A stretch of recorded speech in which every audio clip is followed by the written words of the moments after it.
My Streamlabs decided to update, so I need to reassign things.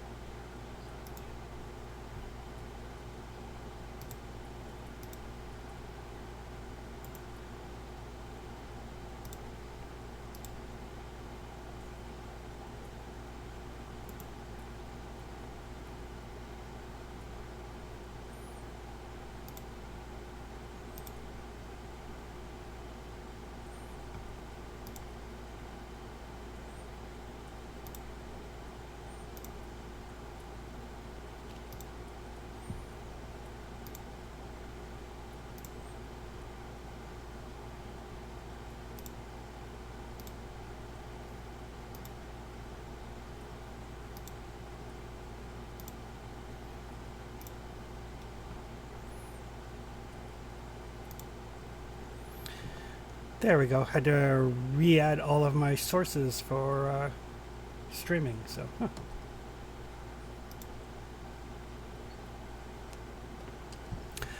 Oh well. All done now. Well, between Windows updating and OBS updating and pretty much everything on my computer updating, I should be good to go now.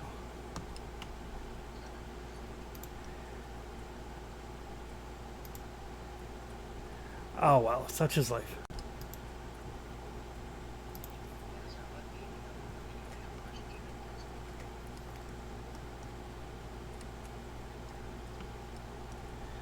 Oh, that reminds me. I've got a thing I'm going to send you. At work, our chef has been doing like online classes for people that they can pay as a fundraiser. And he was like, if I send you something, can you ask Jeff if he would kind of make some suggestions for pairings for it? And I was like, I will ask him. Yep. So yeah, so he sent me the menu for the next class he's going to do. So I'll try to remember to send that to you tomorrow.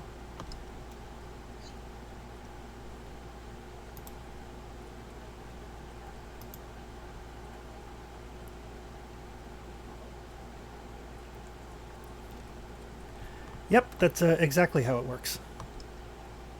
And I think we're set up to accept e-transfer. So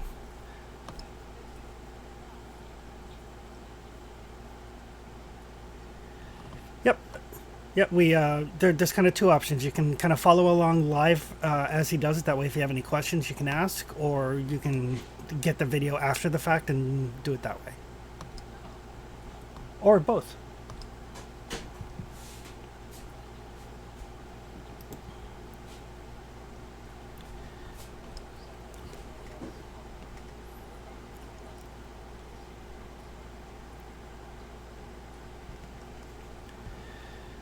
Yep.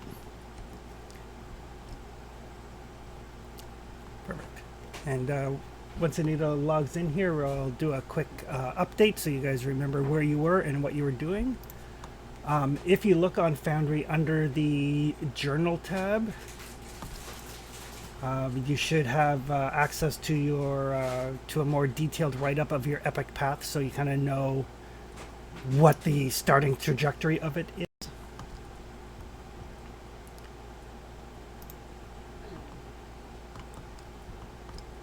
And for those of you that are trained in history, I also put a basic history of the world.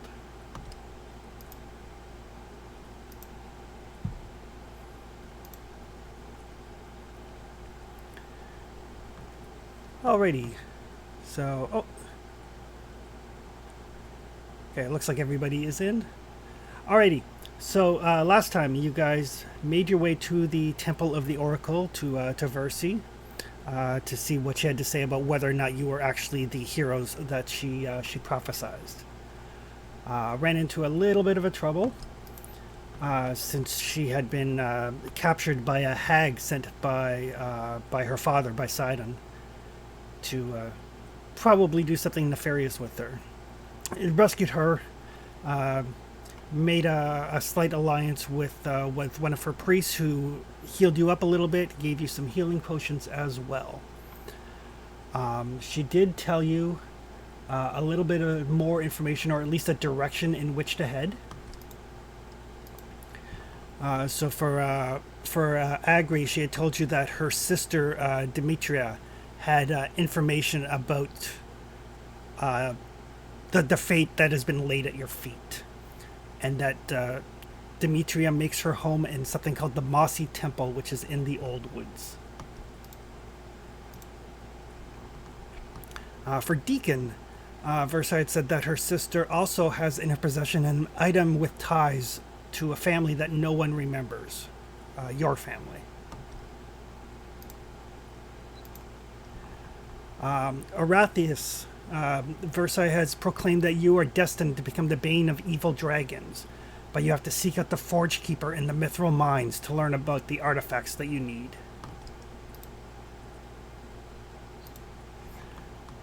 For Helena, she is aware of the curse that has been laid upon your kind, and says that the ancient lich Daemon, who guards the necropolis in Tillamook, knows much about such magics. And for Sophia, Versailles' information to you is very short and to the point, and she simply said, "Your father needs you."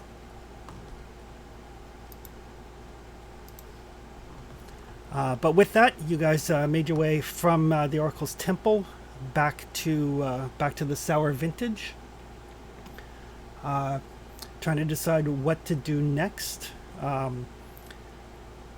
While you were at the Sour Vintage, you also found that one of the wines that they serve there, the price on it is going up because the vintner that makes it is less concerned about making wine and seems to have concerns about his missing daughter.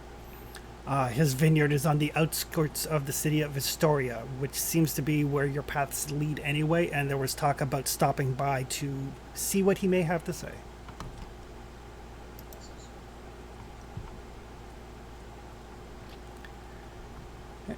And I believe that is everything, unless people have any questions.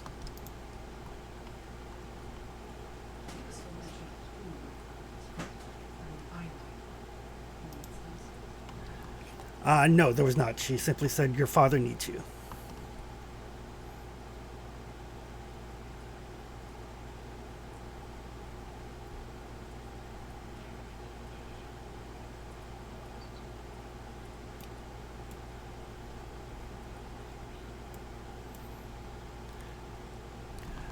But yes, where you guys are at the Sour Vintage, you're only probably about 20 miles or so from Astoria, like an easy day's journey.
All right. So as you kind of shoulder your packs and everything, get ready for the hike to Astoria. Kyra will continue to accompany you to chronicle your deeds, with the hopes that at some point when you are great heroes, her and Helena will basically have like a poetry off to see who recants the tale the best.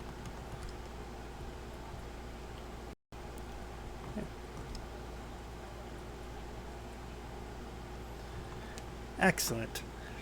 But yes, so you set off on your way. It's a gorgeous day out. The temperature's not too hot. It's not raining.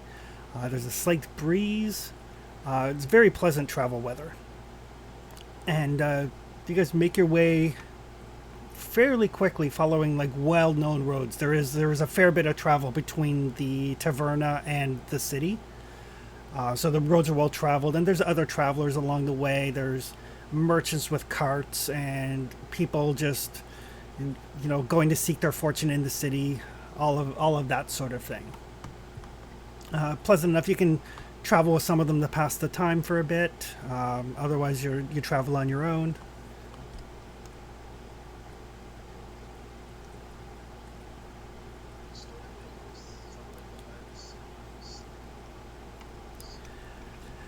It is, yes. Really, in the entire land, there's three major cities. Astoria is one of them.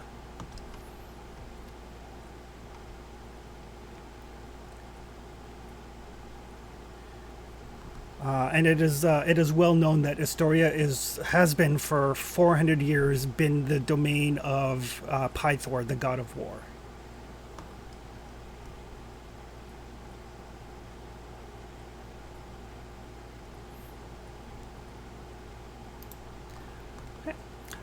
So yeah, it takes you a good chunk. It's probably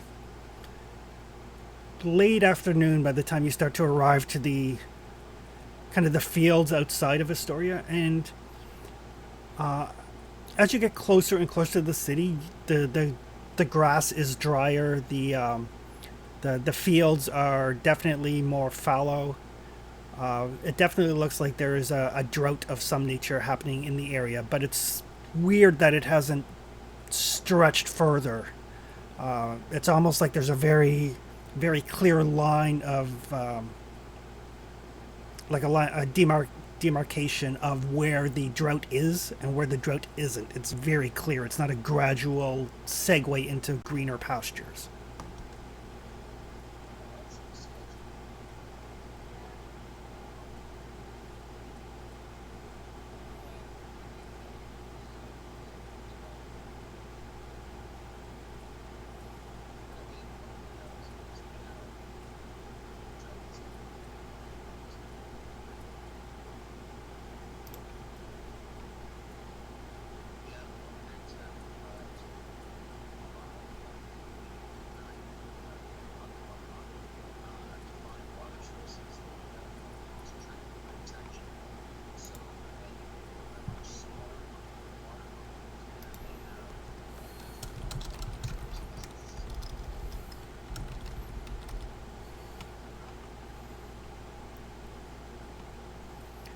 Okay.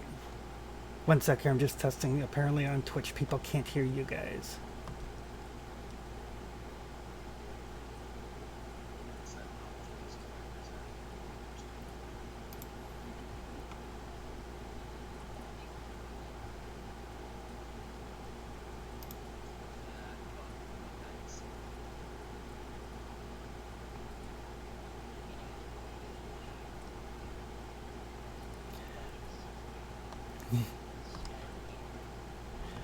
Yeah.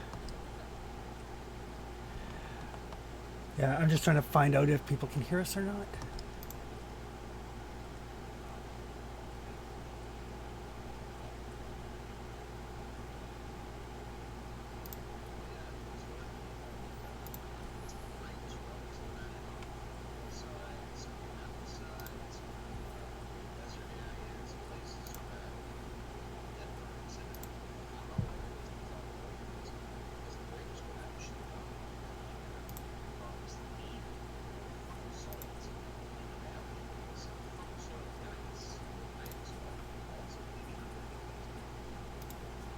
That is actually really fascinating. I didn't realize they were such a like hardy crop. I always figured they were a little bit more delicate than that. They can be affected quite heavily by environmental conditions outside. Like if it gets too cold, a lot of the European varietals may die over winter. So that's why in Canada you don't see may die over quite as much of certain kinds of grapes. In Canada you don't see that's why they made a lot of hybrids, so that hybrids would survive the Canadian winter. Oh, that is really cool. Well, yeah, it's part of the funny part that happened with when the Europeans came to North America, and there's grapes everywhere. But the problem is Vitis lambrusca, which is what we deal with over in North America, isn't the best winemaking grape. You've ever had, like, say, Concord grape juice? It's got this odd, almost foxy taste in it. Yes. And as a result, you take that flavor, multiply it by 10, and put it in a bottle of wine. Frankly, it's disgusting. Yes, it is. So the Europeans got here, tried to make wine, found out it was disgusting. So the first thing they did was they said, screw it, we'll bring grapes back from France, and that'll be that. And so they brought the vines for transplantation. When they planted them, they all died. Mainly because they didn't realize that inside the soil there was an aphid pest called phylloxera, and it basically chews on the vine stalk. So basically, American root systems have a defense mechanism against the bug. So basically, if it starts kind of getting its lunch on the roots secrete a resin that not only forces the bug away, but it also kind of provides like healing for the actual gout. So the European grapes didn't have that, so they just bled all their nutrients into the soil. Wow. Alrighty. So we have our audio working again now. Yes, there's very obviously a drought around the city of Astoria. But as you make your way through, you also see there's some merchants with some very kind of sickly looking cattle that are barely managing to pull a cart, making their way to the city as well. But off the main road, not terribly far, just down a little dirt path, you do see a vineyard that seems to be the only one in the area.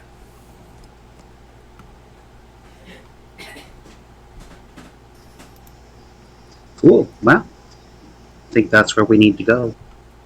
Boy. Does look to be our destination. I will sidle up to the druid. Hey, do you know what's wrong with those cows?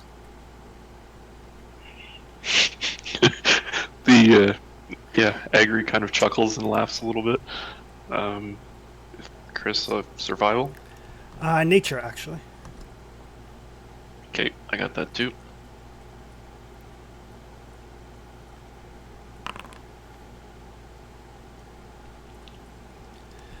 They Shrugs. They look Malnourished. sick. Yeah, they look sick and malnourished.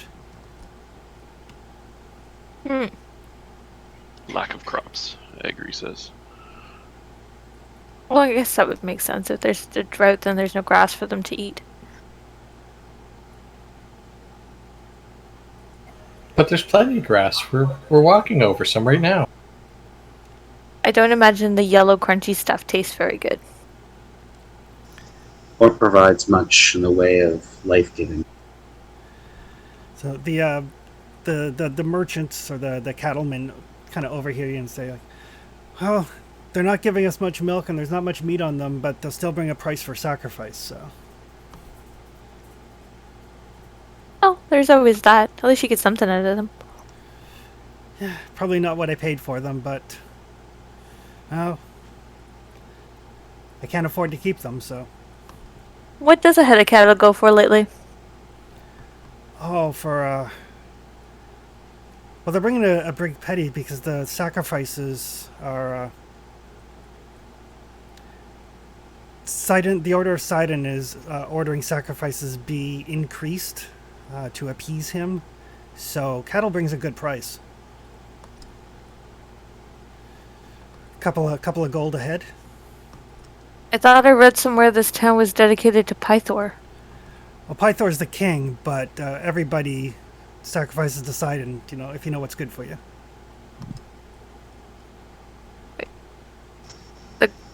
Oh, okay. The god is the king? It can't be the same guy. It must be just a guy named Pythor. No, it's like Mitrios. The person that used to rule Mitrios was the goddess herself. Oh. Yes, Yeah. the gods that walk the earth. And Pythor's, hasn't been the same for a while now. So, whether you believe in the gods, whether you worship the Titans, never hurts to appease the Lord of Storms. I see it, spread your prayers around. It might help you out. Maybe. But regardless, the cows cost me a couple of silver a month to feed, and I'm going to get a couple of gold for each of them, so... Well, at least you'll break even. More or less. Anyway, safe travels, and they just continue on down the road to the city. You too, fellas. Well, that was a lovely conversation. What a charming coward. You can't blame a guy for trying. No, cowherd. Cowherd. Oh! I see what you did there. I'll have to remember that one. So you guys continue to make your way up this dry, dusty path up the vineyard. There's a couple of farmhands out working the fields, and you kind of ask around, and they direct you to an older gentleman, probably in his late 50s, who's basically he's pruning some of the vines, but he's doing it very kind of slowly, and he prunes a bit, and then he just kind of stops for a second and just kind of looks. Then he gets back and prunes a little bit more. You can tell that he's doing it because he has to, but not because he wants to. Well, I mean, we did hear some things on the grapevine. Ha ha. The puns out of you tonight, man. I'm telling you.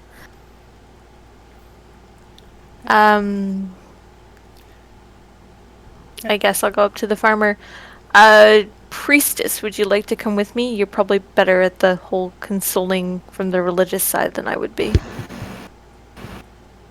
I can try, I suppose. Cool. So I will go up to the vineyard owner and... Hello, sir? Oh, sorry, my manners. Hello. I'm sorry, we don't have any available for sale right now. We might have some down the road. That's okay. I'm not here for the wine this time. We heard about your missing child? He kind of looks over at you. It's kind of takes stock of the fact that there's a siren. I can't remember what type of fey creature you are there, B. I'm an Ori, but most naiads and dryads kind of blend in unless we reveal ourselves. Okay, perfect. And a centaur and a minotaur. He's like, "You the folks that dealt with that boar?" We are, and we were wondering if there was any way we could help. Maybe. My name's Theracles. Theracles Phobos. I am Helena, and this is my friend Sophia, and we are, well, adventurers at best, I guess. One of the farm hands that's working nearby just kind of yells over, "Is like, heroes, what I hear." Yeah, well, we don't want to get ahead of ourselves now, do we? And he invites you over to a little bench that he's got, and he kind of sits down. I will get those of you that are trained in history can give me a roll. Do I have history? Hey. No, I'm not trained in it.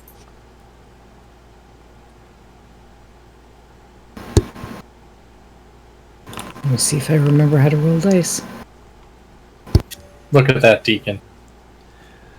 Okay. All right. So Agri and Sophia and Deacon, that last name Phobos, that kind of strikes a chord you know you've heard that last name before. But Deacon, think about it a little bit more, and that is the last name of one of the Dragonlords, indicating that this man is, at some point, a descendant of one of the original Dragonlords. Interesting.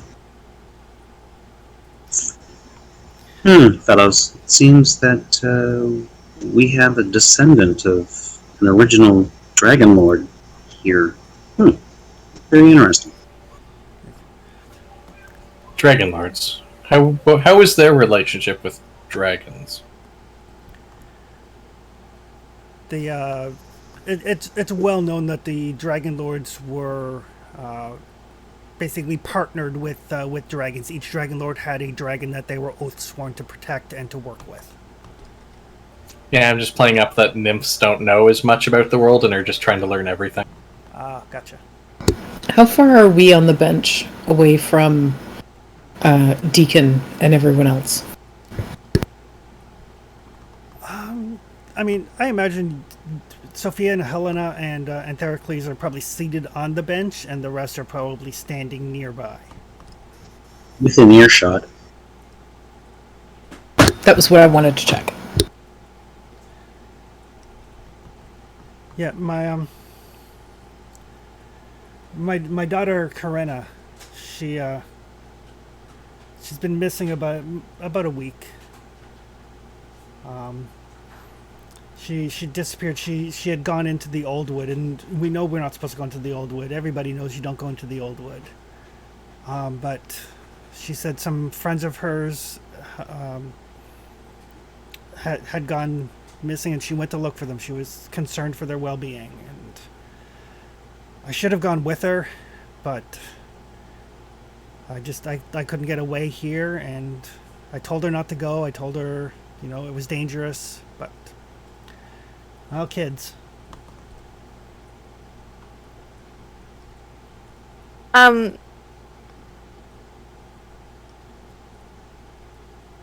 What is the reason why you don't go in the Old Wood?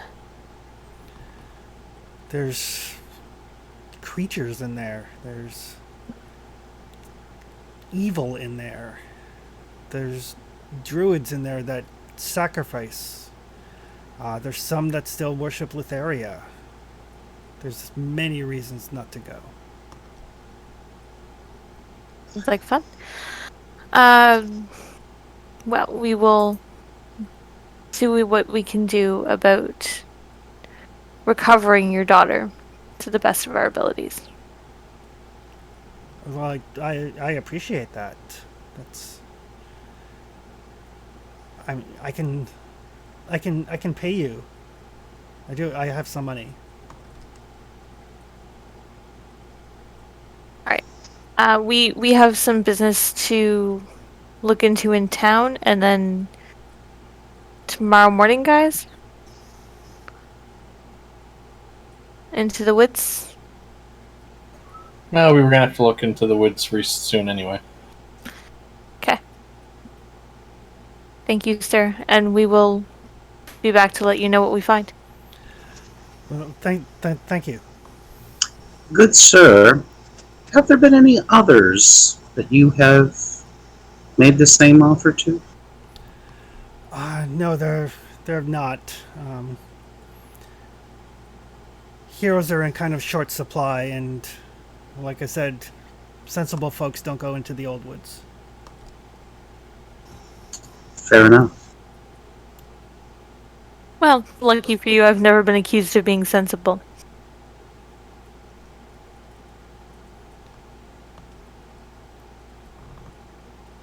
Well, again, thank you. And you see, like, a little bit of a look of relief kind of comes across his face.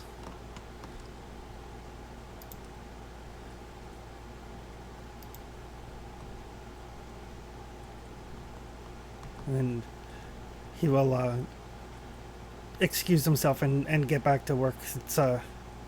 It helps me to keep my mind off of things. Of course. Go about your business.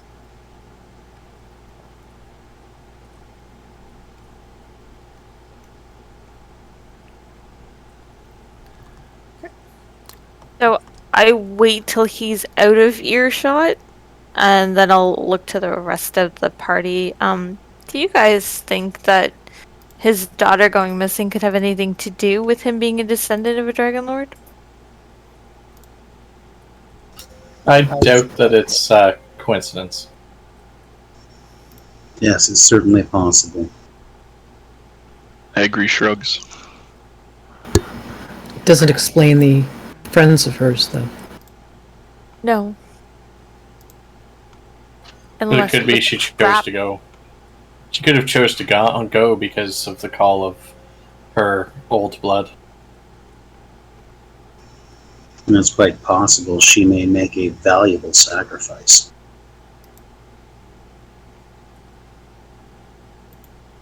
Unfortunately, pretty virgins usually do. Oh. I'll have to watch out.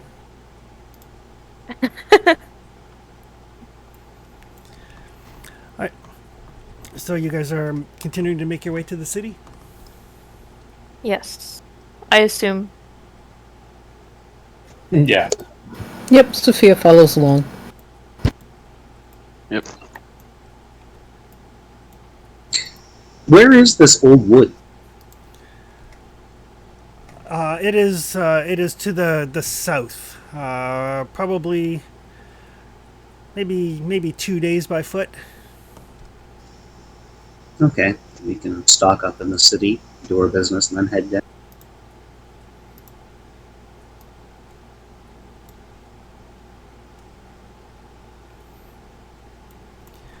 All right, the city of Astoria.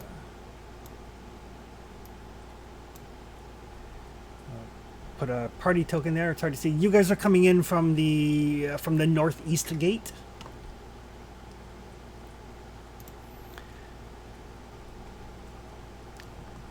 And this is a very, very kind of bustling place. There is a the definite sound of a busy city. The voices, the music coming from different directions.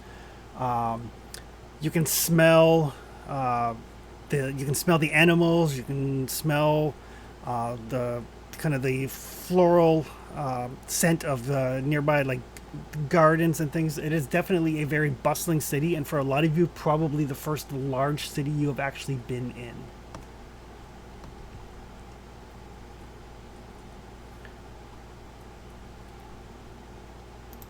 Agri's totally just taking it all in, almost like a centaur in headlights. Ba-dum-dum. You're welcome. Erathius like puts a shoulder on one of his two hips. It's like, oh man, not in the small town anymore, big guy. Oh, finally somewhere I can get a decent bottle of booze. She just kind of shrugs her leather jacket. I don't know. I think a lot of the decent stuff's being used up for sacrifice right now. Sophia just looks around, just a slightly judgmental look on her face for just a moment, and then it passes and she's back to her normal, sort of placid, pleasant priestess look. Not to be mistaken with out in the field placid look. Maybe it was just gas.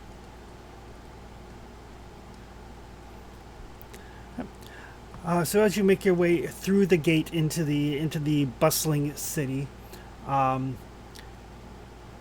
it is quite crowded. People on the streets. There's some beggars on the streets. Not as many as you would expect to find in a large city like this, but there are still some. But what catches your attention is this very, very, very gaunt-looking gentleman who seems to be going from like market stall to market stall, holding a very nice-looking necklace, primarily emerald with a single red gem on it, and he seems to be holding it out like he's trying to sell it, and all of the merchants are just ushering him away. Hey, is that a lich trying to hawk part of his hoard? Obviously, a curse something, otherwise they wouldn't be pushing him away, because that necklace is gorgeous.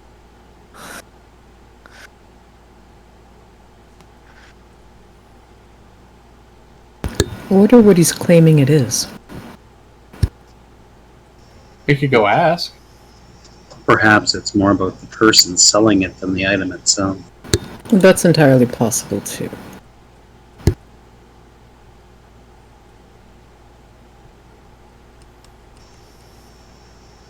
Well, probably wouldn't hurt to see what's up with him. Chris, this doesn't have a, like,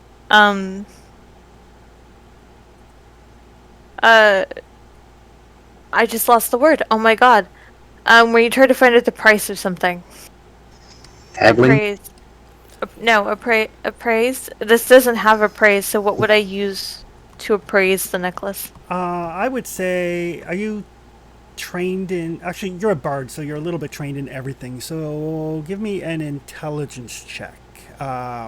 Straight intelligence? Straight intelligence and half your proficiency bonus. So, +1.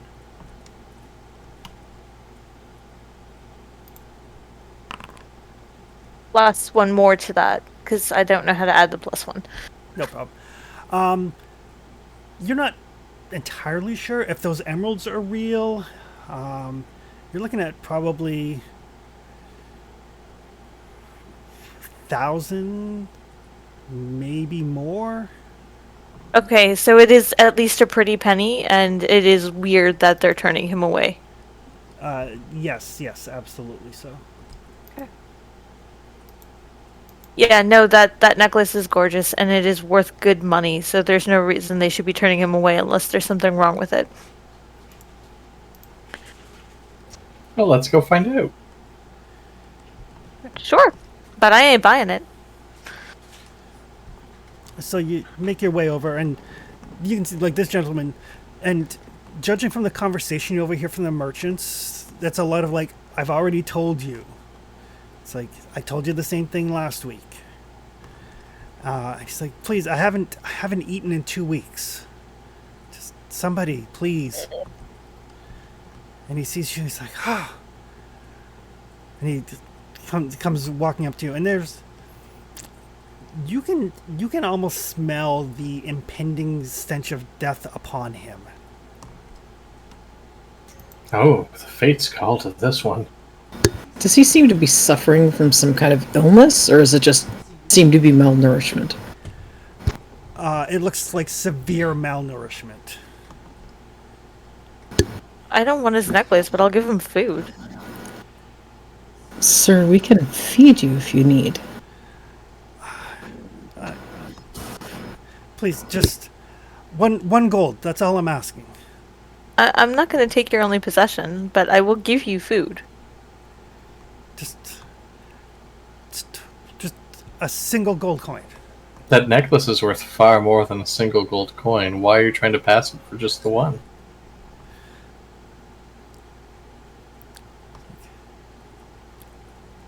One of the merchants is like, "Go on, Klaus. Tell them." It's like,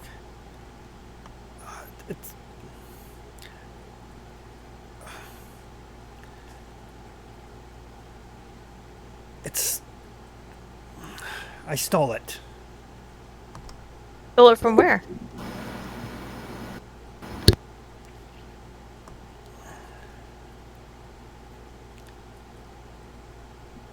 Stole it from where? I stole it from the necropolis. Or That was a bad idea. That explains why no one wants to buy it. Just one gold is all I need. I am not taking on your curse, sweetheart. Although we will be visiting the Acropolis and probably should return it.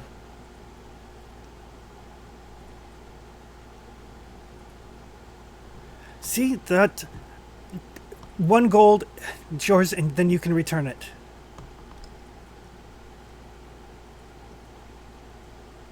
Oh, you've still accrued quite the debt to the fates themselves by doing such an action. I'm not sure even you trying to pass it off to somebody else could cure you.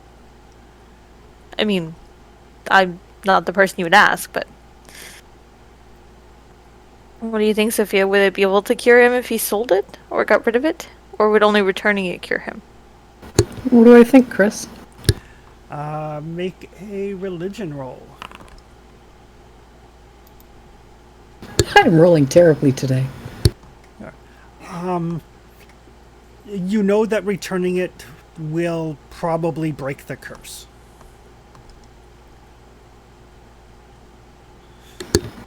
Would buying it transfer the curse to the purchaser? If only you had rolled higher. If only I had. Wisdom of 15, you failed me!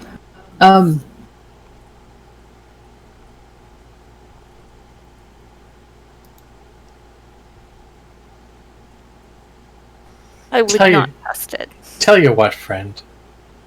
We'll give you some food, and when our journeys take us that way, you can come with us to return them, to try and set your fate and your debt back at ease.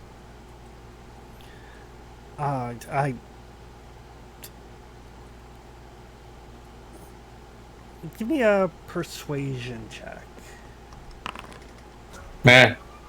Curse you, Nice. Christmas 17, failing me again. Can I assist? Wow, we're rolling well tonight. Great start. It just might be how much nuance Arathius throws into every time he says the fates. Perhaps. I can't go back. Why? If going back will free you from this, why would you not go back? I was lucky and I got past the Watcher once. The going back would be an insta-kill from the gatekeeper. So just one coin is all I ask. I am not taking on your curse. No. Sorry, buddy. Granted, I would think at this point in time that a quick, clean death from the Watcher would be better than the Starving way to death. you know.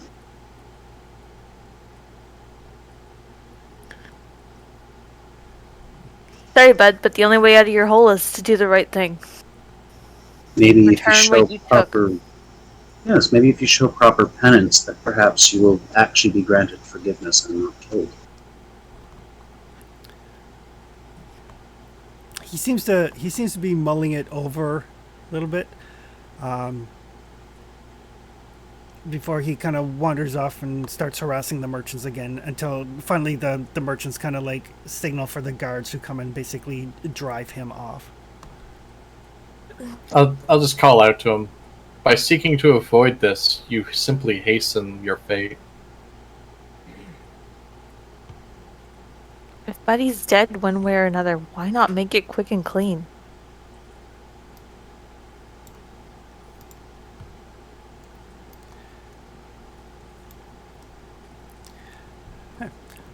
So as you continue making your way, is there any place in particular in the city that you're headed? Or are you just kind of getting the lay of the land?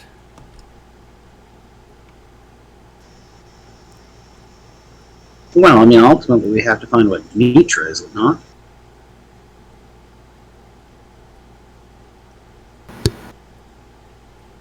Sophia would like to find a temple. Yeah, I know Sophia's thing is here, and there was other information here.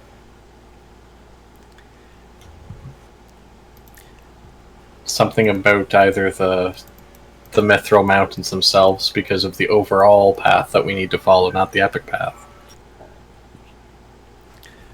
So yes, just as a reminder, you do know that the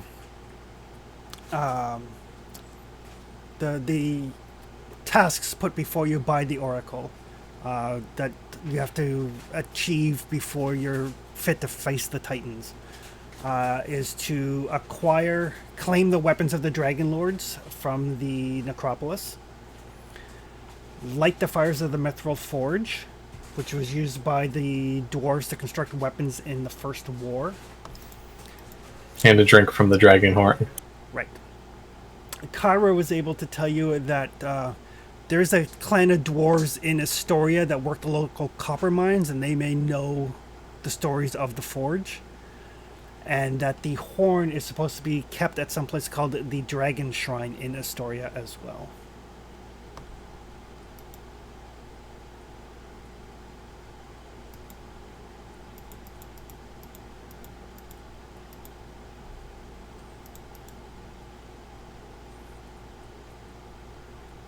So Sophia has a temple, we have a shrine, and a bunch of dwarves to talk to.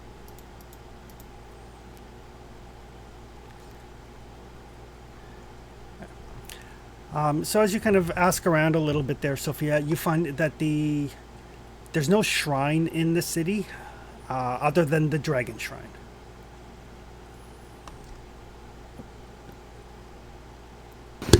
Well, that seems strange. Perhaps it's a one-stop shop for all the gods. It could just be it's a minor. Or a manor.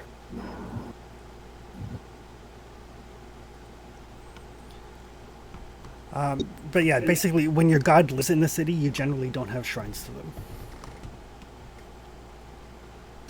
I suppose they do have a throne room for that. Correct. There are little like roadside shrines along the way, like no temple or anything, but more like a place where people can leave offerings to the five as well as to Sidon and Lutheria.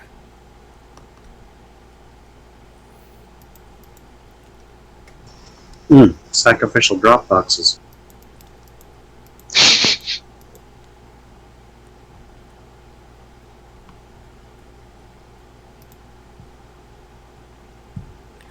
But as you make your way through the city, trying to find something, you do pass a tavern called the Dragon Tooth. It seems to be fairly busy. There is a very wonderful open air market. There is a smithy. Judging from the cursing and stuff coming from inside, the smith is in, cursing up a blue storm. You do get directions at least to the Dragon Shrine should you wish. It is just on the other side of the palace. Well, I mean, if we're supposed to go there to find the horn anyway, we might as well go check it out. Yep. And there is an amphitheater that seems to be getting ready for something called the Wine Festival. That sounds like my kind of place. Not sure how much of a festival it would be with one of their biggest vineyards underproducing. Yeah, we've totally lost Helena now. Oh, shush. I'm not that much of an alcoholic. As a bard, Helena, you would be aware that the Wine Festival is basically it's a week-long festival where they have 3 different plays performed over the course of the week. So it's wine in name, but it's not celebrating wine. Yeah. Besides, it's a cultural experience. It's not just all about the wine. Cultural experiences. Those often get you into trouble, especially when they don't take the time to explain their culture. They do get you into the best kind of trouble, though. Maybe it's just a festival where they all complain a lot. No, it's sorry, go ahead, Sophia. Oh, no, I'm just making a note. Go ahead. They hold plays over a week-long period. Well, if all those plays are tragedies, then that is a form of complaining. Maybe. But it's a lovely experience. We should catch at least one. At each of the shrines, as they're passing them, the first 8 they go past, Sophia will drop a silver piece at each one. Okay. Are you dropping silver even if the shrine is to Sidon or Lutheria? No. Only when it's to the 5. Okay. Do I end up going through all I'll 8? drop a silver to Sidon and Lutheria for my background reason. Do I go through all 8? No, there would only be. There's only 1, 2, 3, 4, 5. There's only 6 shrines in total. Chris, looking at the shrines, is it obvious who the people of the city tend to worship more? There are sizable donations for Sidon, and for Pythor and for Kyra. Okay. Less so for the others, but those are the 3 predominant ones when you kind of look at them. But yes, I'll donate to the. I'll tithe up to the 2 titans. Okay. She won't drop anything for Pythor either. So how many silver does she go through? 3, I think. Okay.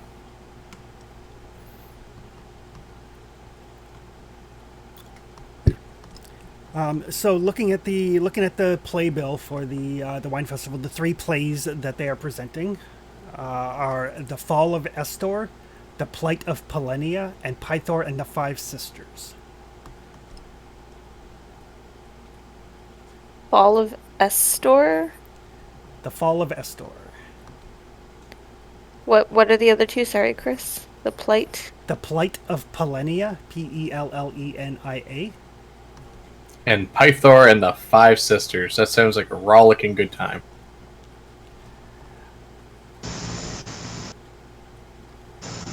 It's a wonderfully revered play.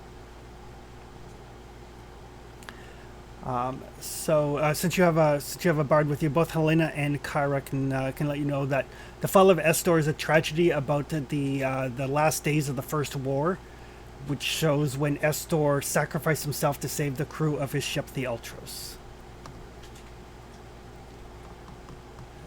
The Plight of Polenia is a comedy that takes place in Hypnos, the Throne of Dreams, in which Lutheria is depicted as charming and sympathetic as she tortures a sarcastic bard who has no sense of humor. Oh, we should so see that one. And Pythor and the 5 Sisters talks about the tumultuous love affair between Pythor and his jealous wife Hexia.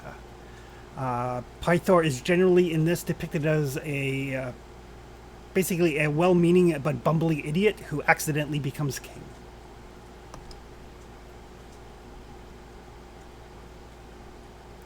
I think I'll skip the festival and hold a few classes instead.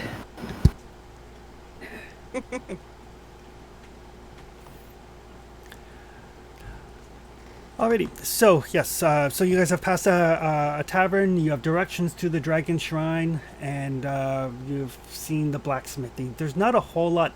Most of the rest of the city is residential areas. Oh, and you did find the open air market. So basically like a commercial core then. Yes, on your map here, I will just quickly ping a few things. So this up here is the tavern. This over here is the blacksmithy. This down here is the open air market. This down here is obviously the theater. This over here is the palace. And then over there is the Dragon Shrine.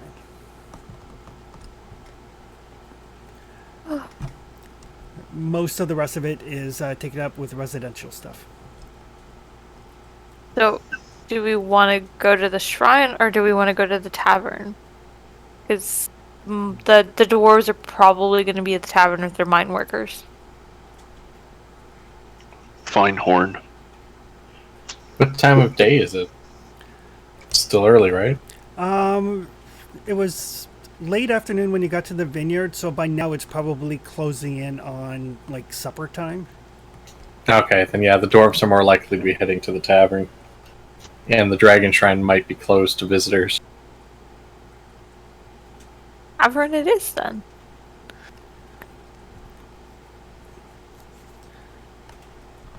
All right.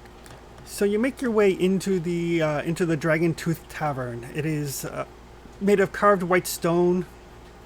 It distinguishes itself by the sheer amount of activity. The streets outside were crowded. It does not begin to prepare you for the number of people in this tavern. It is bustling and it is crowded, and you kind of like, oh, way there at the back might maybe be a table that you can get to. I head for the table. So do I. Actually, I will scan the bar to see if I can find what might look like our dwarves.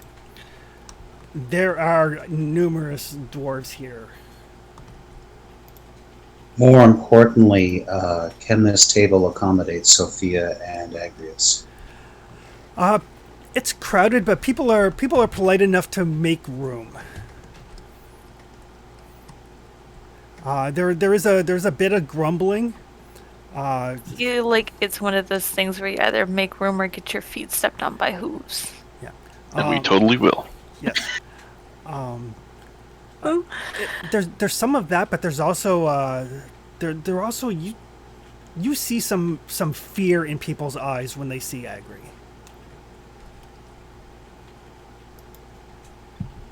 Agri gives them the best possible smile. When they Oh, see, he's gonna start a fight. when they see Agri and Sophia? Just Agri. Oh. I take it there's Just some the centaur. I take there must be some issues with the centaurs in this area. Agri shrugs.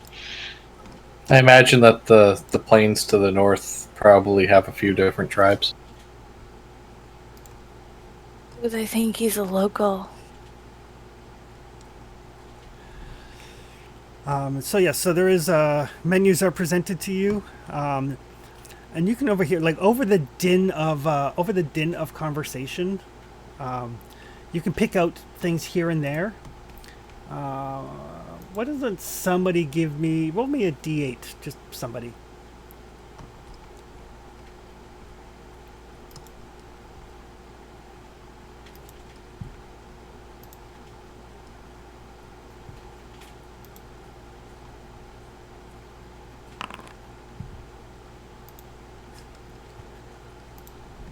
Six. 6. As you guys are looking over the menu and kind of getting used to the number of people in here, there's a lot of bumping and jostling, but it doesn't seem like tempers don't flare suddenly or anything like that. Everybody just kind of accepts the fact that this is a busy, bustling tavern, and things are going to happen. But Sophia, you kind of overhear the dwarves talking about how they're not sure how much longer they're going to be able to make a profit out of the copper mines. And one of the dwarves is like, we should see about the mithril mines. One of the other ones is like, the mithril mines are a legend.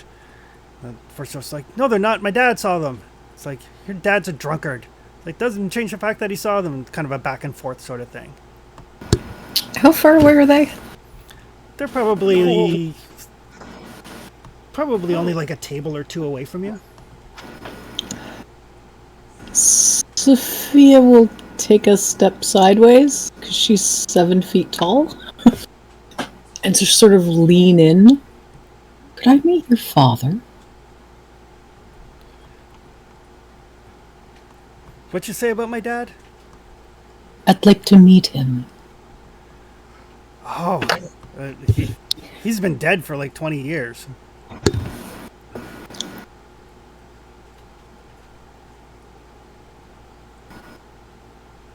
That's a pity. I don't think we have anyone with us who could do much about that. Did he ever tell you where these mines are? Yeah. I talk about them all the time. I mean, everybody here knows about them, but everybody thinks that they're just made-up stories. No one's ever gone to check. When you work in the mine for 10 hours a day, you don't have time to go off on a flight of fancy. I suppose that's true too. And I'm certainly not going off by myself. I tell you what. That's how people get killed that way. My friends and I will go with you.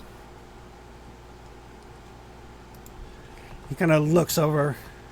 How much does a day of your labor cost? Well, I'm assistant foreman, so 2 drachma a day. What does drachma translate to? Silver pieces. Thank you.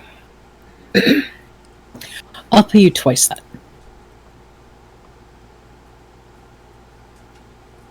He kind of looks over at like his co-worker that he was like kind of going back and forth with, and kind of like punches him on the shoulder and says like, "Somebody believes me."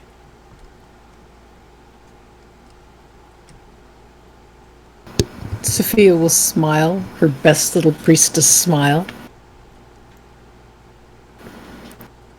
Oh god, I know what that smile means. We'll be in touch. I'm sure you'll have no trouble finding us. The bovine brain. Is tomorrow good for you?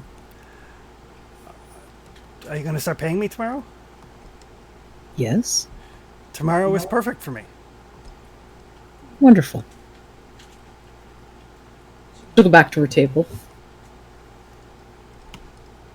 Well, that was convenient. So I'll take the Fasalatha, and spring water, and I'll try the Pastelli after.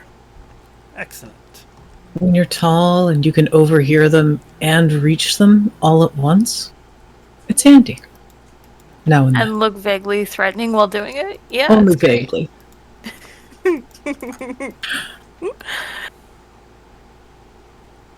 I think he was less concerned about the threatening look and the fact that I was twice his height as he was about how much coin is in my purse. Yeah, that'll do it. He'll cost us 2 silver a day, but I mean, if we're not willing to pay him that much, I'll just pay him that much myself. Oh yeah. No, that should be fine.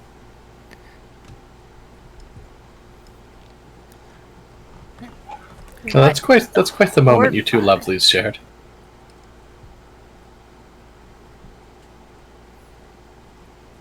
I'm not sure it was much of a moment. No, between yourself and Helena, that was quite the moment. You're both quite lovely. It was quite a moment. Thanks, I think.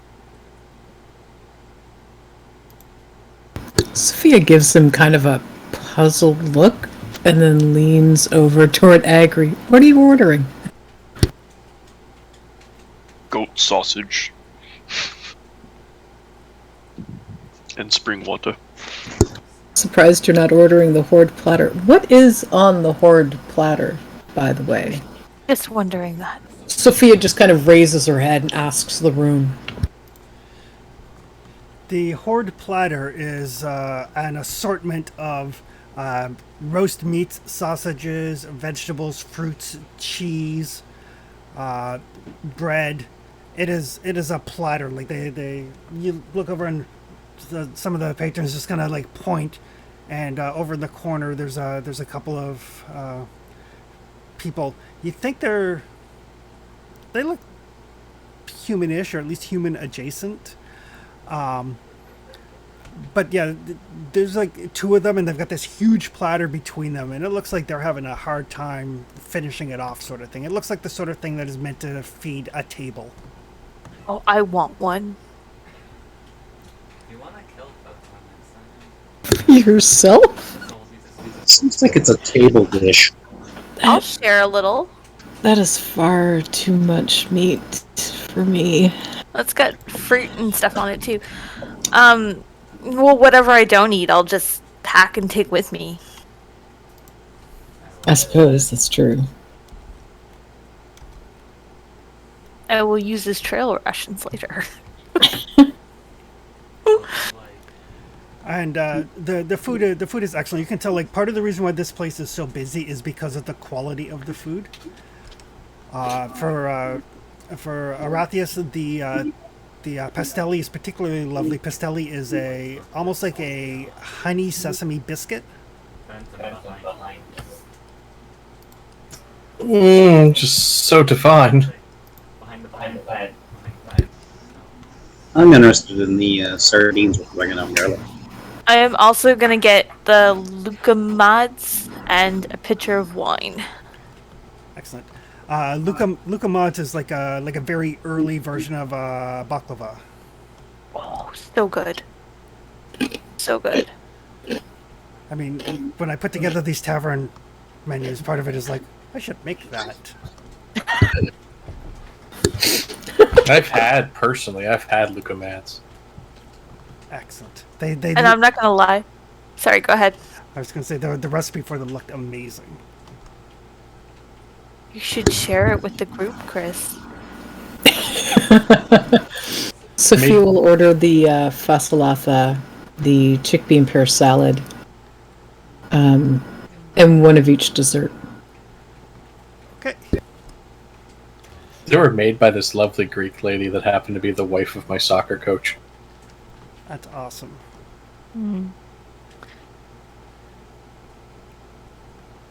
So Feel yes, free to have some of my bread and fruit and stuff. I know you don't eat the meat, but Oh, thank you. Sophia shares half of her chickpea and pear salad with Agri.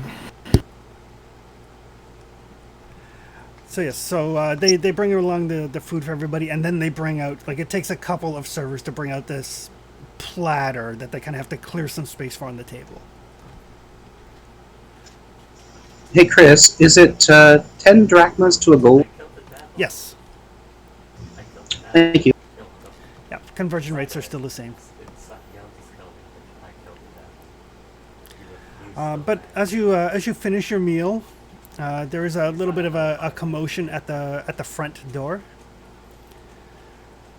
and you see a gentleman come forward. He's wearing like the breastplate and the helmet of a hoplite. He's got an officer insignia on his cloak clasp, and he just walks straight to your table. Like, people move out of the way as much as they can for him, and he walks right to your table. Oh, Deacon, is he here for you? Sophia watches him and says nothing. so mid sausage in her mouth, Helena's like, "Can we help her?" Helena, put the meat down. So good. I have orders to escort you to the palace at your convenience. I was gonna say, can I finish my meal first? Oh, certainly. Thank you. Preferably What? without eating. Like, we're not gonna go anywhere. You can, I mean, you could take a seat in the tavern, but My men and I will be waiting outside. Yes, after you Fun. finish that horde meal, we'll probably have to roll you out.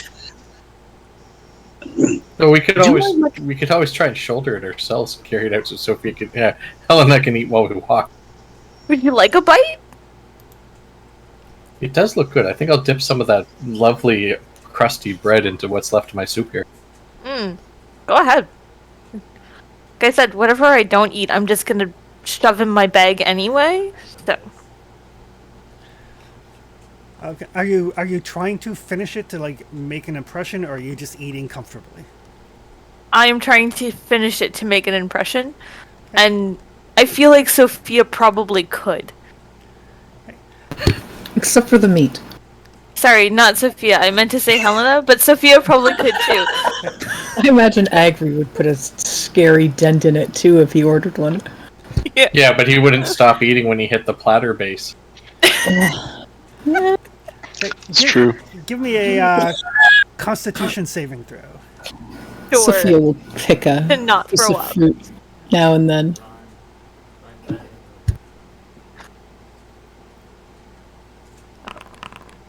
Oh, sorry.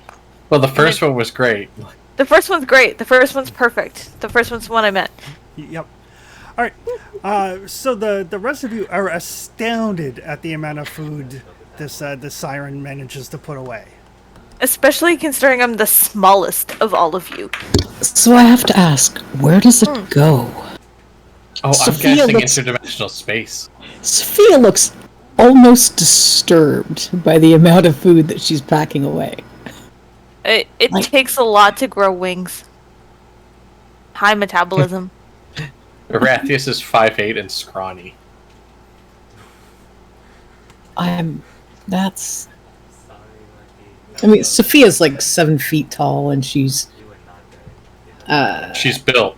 she's built. She is a large creature. She's 372 pounds worth of big Yeah, no. minotaur. She's a Helena big is 4 house. foot nothing and slight. Yeah, she's staring at this little critter. Where does it go? Portable storage space. Agri, do you see this? Egri just, a bag of holding. Egri just nods between eating the goat sausage and the pea salad. When Arathius finishes, he puts his hood up. Because we're going to be going outside. I could understand where it was going if it was Agri, that whole 4 stomachs hollow thing? legs. The 4 Yeah. hollow legs thing. The 2 stomachs Well, thing. That I understand. Yeah, Agri has to pick a stomach. I just... Which stomach goes hungry tonight, Agri? Like, 4 of those sausages are almost the same size as you. I don't understand where it's going. And just to further the impression, Helena picks up the platter and takes it back up to the bar.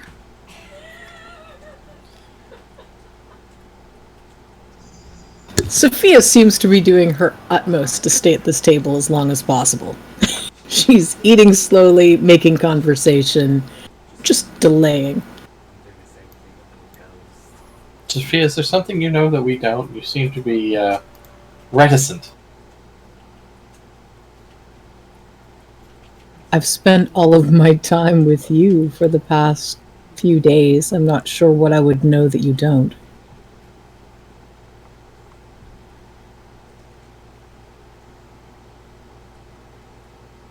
Well, it's almost like you're trying to buy time. You know, as we all know, that time isn't something that's sadly for sale. I'm assuming that she just doesn't want to go anywhere with the guard. So does anybody know why the guards want something to do with us, or the king wants something to do with us? New faces. Yeah, I Yes, feel like they don't do because- this for every single traveler that comes through their Yeah. city. At that point, Sophia does look down at the table. It's totally the look at Sophia, emphasize new faces. Absolutely, it's the new heroes in town. Sophia, Yes. The new The- heroes. I'm sure that's it. the oracle said something about your dad. It's not your dad, is it? The guard? No. I don't think she meant the guard. I didn't mean the guard. I meant the king. He definitely did look like he was capable of handling a strong minotaur. The guard? The guard doesn't even look like he's capable of handling me. Well, it depends on if you have a horde platter in front of you and you're hungry or not. Release the horde. That'll be tomorrow morning. Probably. Or later tonight if I've had too much wine. Visit King. We don't have a choice. Yes, we have an armed honor guard escort waiting outside. Hmm. Genie guard. Yes, but do we really want to make that much of a ruckus on our first day? Why make a ruckus? There's things here to learn, I'm assuming. I do prefer to talk my way out of things when I can help it. I like to talk my way into things. Well, that is much more fun. But if I'm already in there, I might as well talk my way back out again. And who knows, we might get dispensation to visit the shrine after we're done. Oh. You mean if they don't throw us in jail first? Dispensation, escapism, whatever. Why Either would they works. throw us in jail? I don't know. I don't like armed guards. They never end well. Helena likes to talk her way out of things. Sometimes that's out of freedom and into prison. Well, Listen, if nothing else, the palace is on the way to the shrine. true. So we should Yes. go. And I cannot always be blamed for what comes out of my mouth. I don't always have control, okay? It's one of the hazards of being a bard. Oh, I was going to ask if you're secretly servant to an ancient power. Who knows? I might be. I've seen what you put into your mouth. I'm afraid of what comes out now. Oh, honey, that's the least of what I've put in my mouth. There are Wow, things I do not need to know. I'm sure that there's way more weight to that statement than even I'm putting there, so I'll be waiting outside. I have heard worse, but usually from penitents coming for help. Agri nearly chokes on his goat sausage. It's always the sausage. That's appropriate.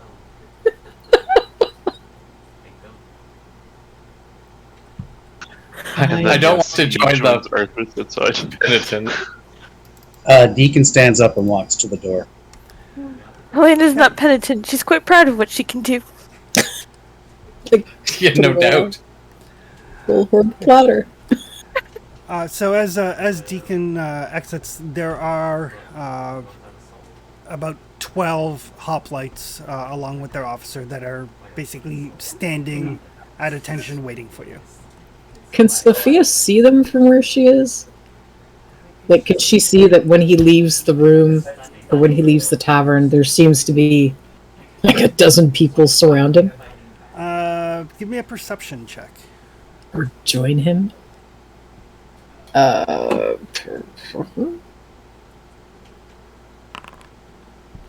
finally a decent roll.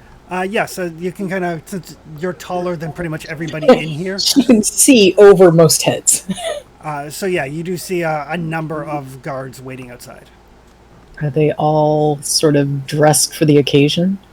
Yes, they are dressed in their uniforms. She sits back down. There's a dozen of them. Well, like I said, we have to go eventually. And I mean, there's 5 of us, so almost 2 to 1's not bad odds. Wow, Deacon, they stand waiting around the same way you stand waiting. Deacon's outside. I went outside. Oh, gotcha. We're Same. not going to take on these guards. Oh, I don't intend on taking on the guards. Like I said, if I Okay. can talk my way out of this, I will happily talk my way out of this. Yes, soldiers have their way. If it just, if it comes down to it. I address the commander out there. So good, sir. What is it you require of us? The king has heard that the heroes of the Sour Vintage were in town and wishes you to pay your respects. Wait, I'm sorry, that came out wrong. He wishes to meet with you.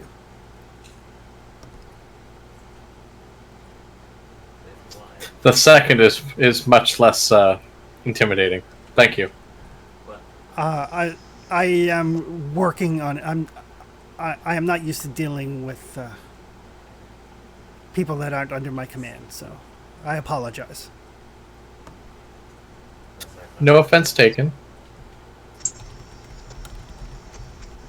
Well, that's interesting. I guess our somewhat fame precedes us. Not sure what the king would have to discuss with us, but it's always welcome to meet the gods.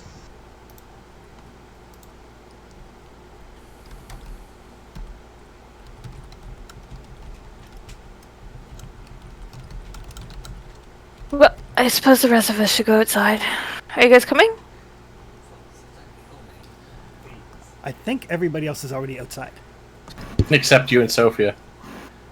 Sophia wraps her 2 desserts. I suppose we should.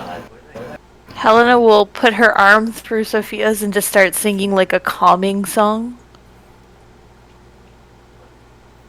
Like a calming song. Are you Keep trying the to Minotaur from freaking out. Sophia will sort of lean in. Are you trying to manipulate me? No, just trying to help you relax. You seem really anxious. Just a calming Absolutely song. no desire to go to this palace. 'Cause the Minotaur's hackled Desire and choice don't really coincide right now, so That's true. a calm Minotaur is much better than an anxious Minotaur. A calming song. So the Minotaur doesn't destroy the pottery in the palace. Let's get it over with then. That would be my cousin. Your cousin's what? Like a centaur in a pottery shop. All right, so you are escorted to the palace. It's not that far across the city. Astoria, for all of its people, is not a tremendously large city. The palace itself is very simple in design, almost Spartan, one would say. There are large windows that, as the sun is starting to set, you can tell that during the day they probably let in copious amounts of sunlight. As you're escorted in, there are tapestries that show the history of Astoria. But oddly enough, for those of you that are trained in history, there's nothing that show anything recent. These are all things that happened in the king's past. 100, 200, 300, 400 years ago. There's nothing recent depicted in any of these tapestries. There are artifacts on display, almost like in cases like you would see in a museum, that are very obviously relics and souvenirs from the wars fought centuries ago. And you are led, the captain of the guard, Socrates, has his men escort you as he moves ahead significantly, and as you're entered into the great hall, you can hear voices. One of them sounds like the captain of the guard, basically informing the king that you're here, and this very kind of loud, belligerent voice is like, "I didn't tell you to get them now. I told you to get them not now." No, the captain's like, "You said to bring them right away, Your Majesty." He's like, "That's not. I didn't. Maybe I did." Fine.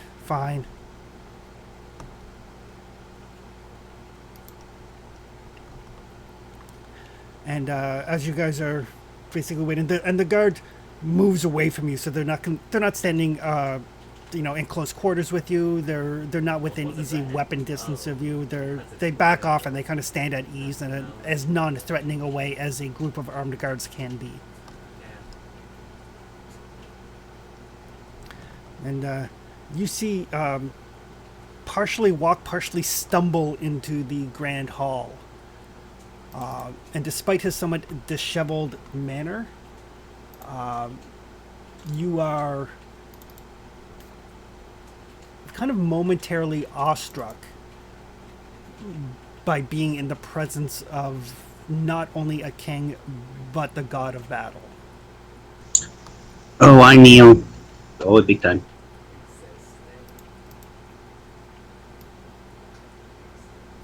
Your holy also. battleness. He kind of, stumbles over to his throne, sits in it, motions for the servants to bring him some wine. And everybody give me an insight check.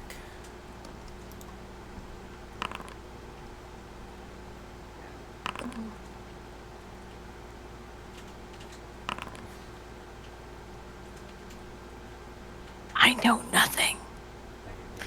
Oh, look at Sophia go. I was proud of my 19, and then Sophia rolled. So all of you except for Helena, as he like motions for wine and the stewards bring over another jug of wine, you all catch this look of just absolute disgust on Kyra's face. I claim that Helen is still trying to keep Sophia calm. Sophia has the same look of disgust on her face. Rathius shoots a questioning look at Kyra and then looks back at the clearly wasted king. I care not. He kind of leans forward and then kind of leans back a bit as he almost topples forward. Did with the boar. Yes, we did the thing with the boar. I heard about that. It's impressive. Thanks. Thank you, my lord. Back, I fought a boar once. Big as a house. Not these little boars I have today, but still, heroes. Well, this one was possessed and dire, so, you know. Wow. That explains why everybody's talking about it. Given the rage of Sidon himself. Sidon's nothing but an asshole. And he yells that fairly loudly. So, what's the issue you seem to need solved, sir? He kind of leans forward. And he looks right at Sophia. And his eyes kind of have trouble focusing. It's like, is that Ophia?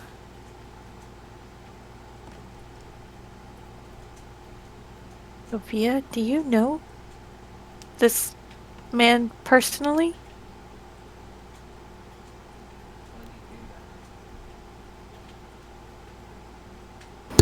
You know, if you were sober, you might be able to tell. Yeah, sobriety never served any good.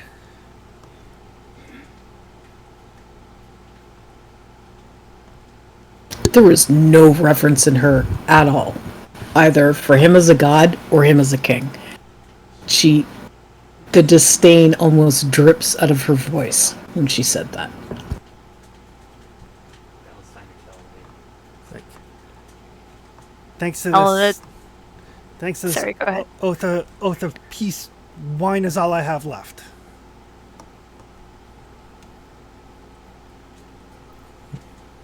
But there's been battles numerous and countless, regardless of the oath. But I'm not allowed to fight in any of them. I'm not allowed to take up arms against Sidon and his people. A god of battle with nothing to do. There are other useful things you could be doing. Like ruling your kingdom. I tried. I tried to settle down. Tried to have a family. And he kind of like runs over his fingers like, I've fallen in love many times. That's always ended badly. But, Either mortality takes them, Or that damn accursed dragon does, and he like throws the jug of wine across the room.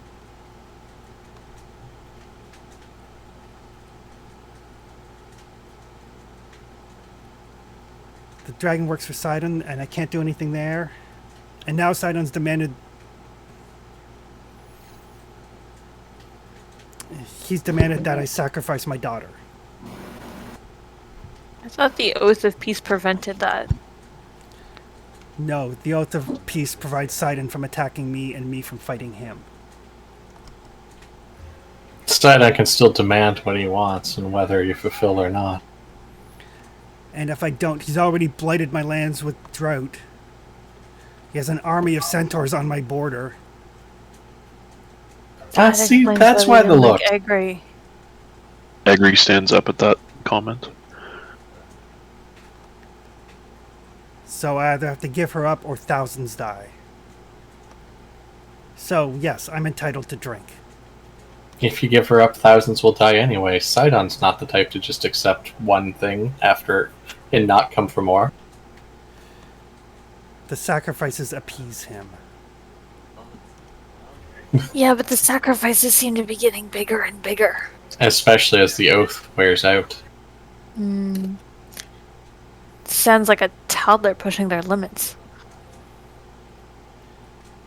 But I understand that you're heroes. So, Supposedly. Someone has to be. I mean, we've already technically thumbed our noses at him twice. And not directly, but still more or less directly.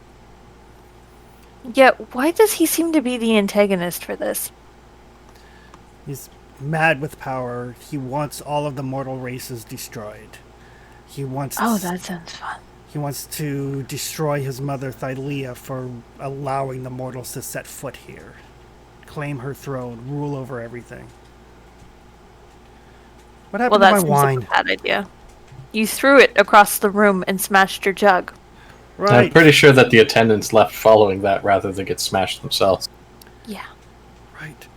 Servants, more wine.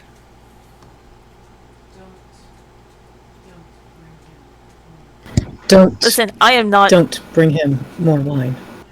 So which daughter are you planning to sacrifice? Helen kind of looks at Sophia, then looks at Pythor, then looks at Sophia. Oh, now I get it. My daughter Honora. Next in line to rule the kingdom. Oh, lucky her. I mean, couldn't you potentially make a normal sacrifice to Thylea and see your land bloom again? Thylea doesn't have the power. The more sacrifices decide on, the more powerful he gets. He is at the point where Thylea cannot stop him. And I need to wait out the clock until this damn oath is done. So you're going to get rusty as you sit here drunk? Rather than hone your skills and prepare to wage the greatest war of them all? I don't think he needs to hone his skills. He is the god of battle. But he's clearly wasting them away right now. I mean, there's a divine boon, but there's a lot that can be said for using and practicing your skills. So, as you kind of call him into question, he launches himself from the throne.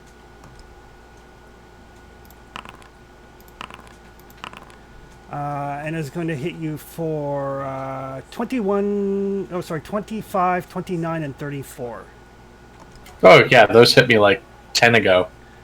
The good news is it's barehanded strike, so it's only 11, 11, and 12.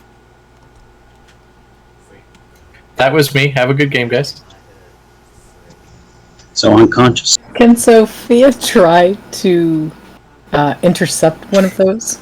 My 18 health was worn out a while ago. So basically the first one rocks Arathius. So that would have been 11 damage. Yeah, and the second one drops me. The second one drops you, and then the third one, Sophia, you can. What would you like to try to do? Yeah, that's what I'm trying to figure out.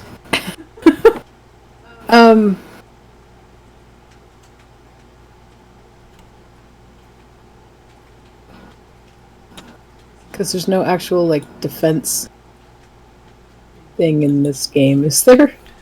There is not. Okay. I gotta admit, I am tempted to throw my Hellish Rebuke out here. Can I do a shield parry? Yeah, you've got your shield ready. It's kind of what you're trained for as a hoplite. Make a melee attack. I'm gonna throw a bardic inspiration at you. A melee attack? Yep. So just if you just click your short sword, it should roll the attack for you. Okay.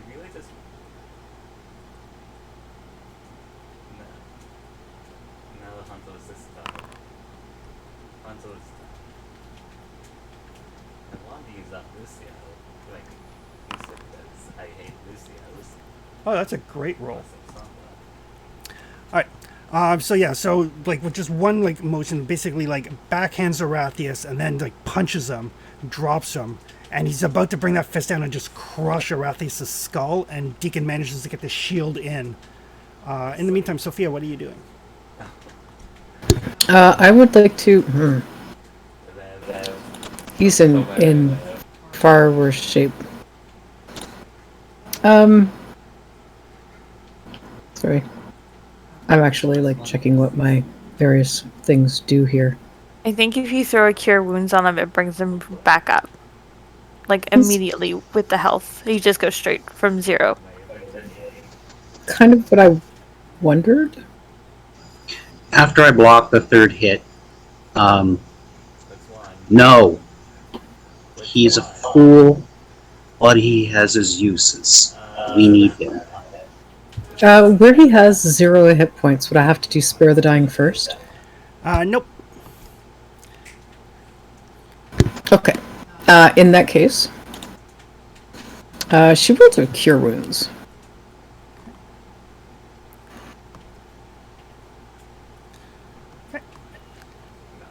So yeah, so Deacon gets the shield up, and ooh, it's a good healing roll. Yeah, that is a good healing roll.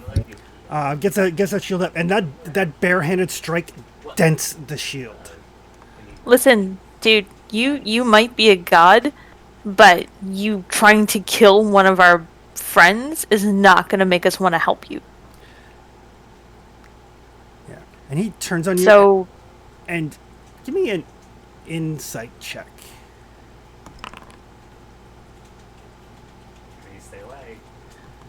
So, as a bard, you're aware that Pythor is renowned for a temper that is probably not made better by his inebriation.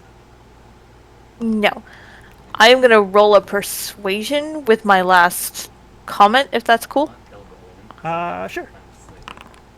And I'll give you advantage because Deacon also tried to talk. Isn't that good? Advantage help. Advantage helps. Right.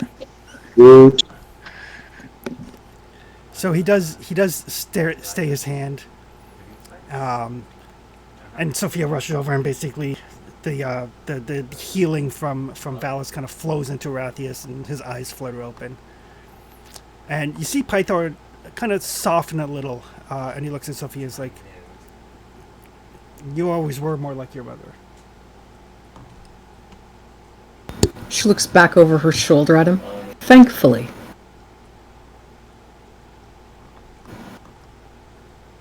Okay. Looks back down at what- Arathius. Whoa, what happened? Maybe don't taunt the god of war, yes? I wasn't taunting, but okay. She stands up, looks... How tall is he? Pythor? Yeah. Currently, he's about 6'4". Ah, she looks down at him. I wondered which daughter you were planning to sacrifice, if that's why I was called here. I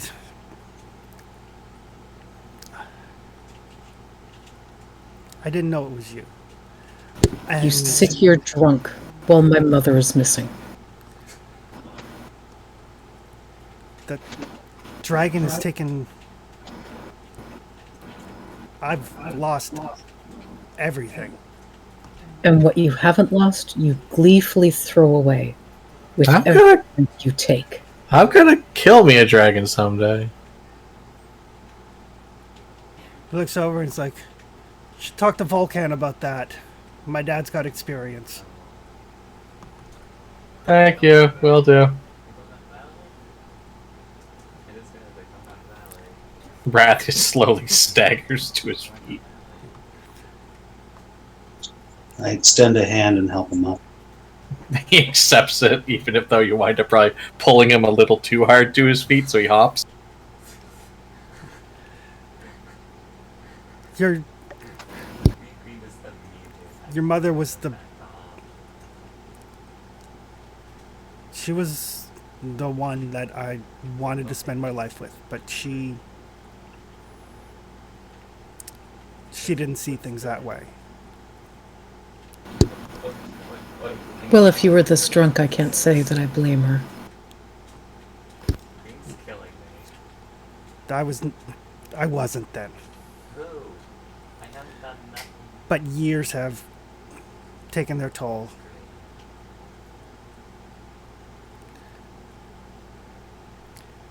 And since Sophia's the one that's up close to him, you can see he actually has tears.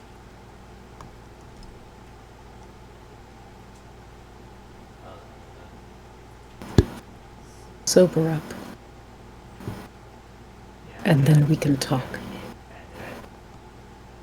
And maybe I can save your other daughter.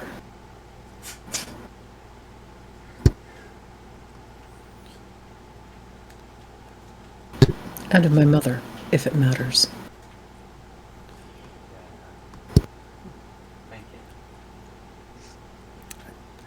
So he'll kind of stagger to his feet, and he'll motion for the guard captain.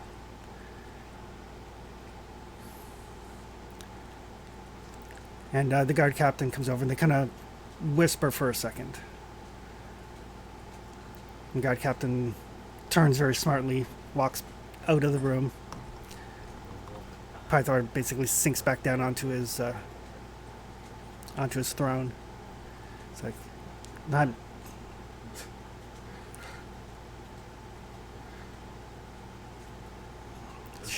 she's already agreed. She wants to do this for her people. She's better at being a ruler than I am.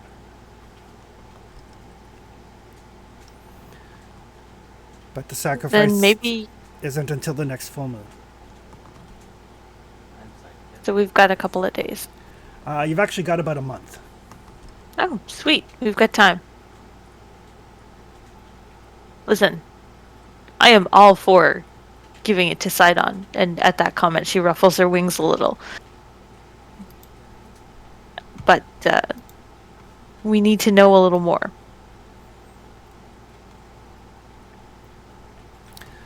Well, come. Like, what are the exact consequences and what's supposed to go down so we can figure out a plan to circumvent this? In the morning. Sophia's right. I shouldn't.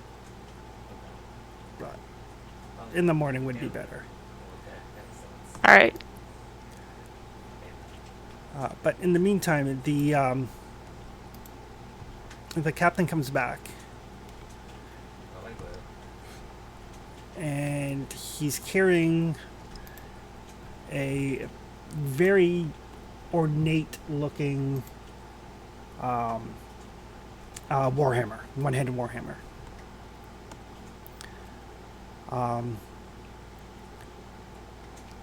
And he hands it to Pythor, and when Pythor grabs it, suddenly kind of like the full force of his godly presence just like hits you. And he kind of stands up, and he hands the hammer to Sophia. It's like, this is I know that the Oracle has prophesized things for you. And currently, I'm not in need of this.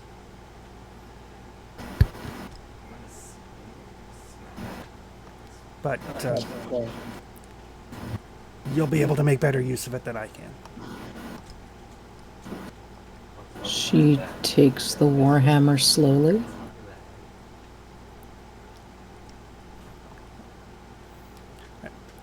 And as you kind of grab it, you get this, not visions or anything, but you get this feeling of not necessarily power, but as much as you try to fight it, just this feeling of the things that Pythor has done, the battles that he's fought, the people that he saved, the people that he's destroyed. And as much as you try to fight having any sort of reverence for him, it's hard to keep it down. Like, there is no doubt in your mind at all that the stories, the legends, all of that are true. And those are all things that he's done in the past as opposed to today. And more importantly, you know with certainty that he can be redeemed.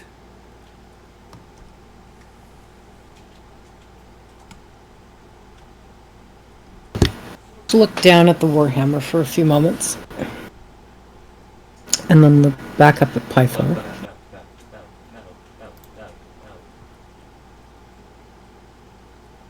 If you were the man you were, instead of the one you are, I would have been proud to be your daughter.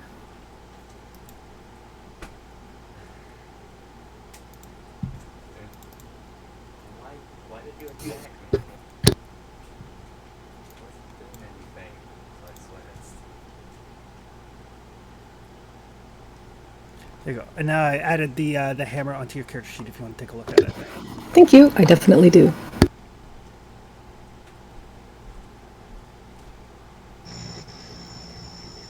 Sophia, Yes. if nothing else, for good or for bad, at least your family exists. Part of it does. But that means you don't always have to taste ashes in your mouth when you think about it or speak of it. There's a chance to change that. She looks back at Pythor. There's a chance for someone to change it.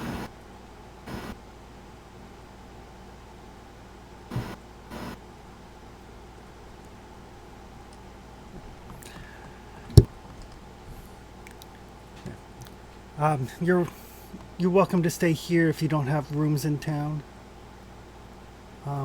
But Sophia's right. I should go and sleep this off.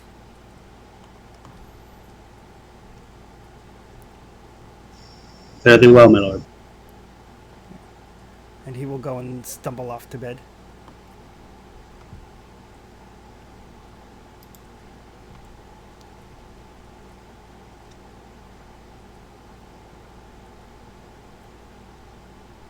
The minute he's out of the room, Sophia turns around and starts walking out toward the exit.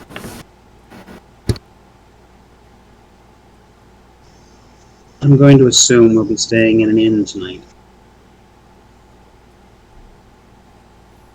I agree quickly, catches up with Sophia.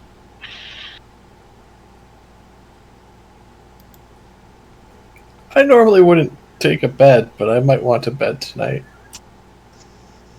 I think you need a great night's sleep.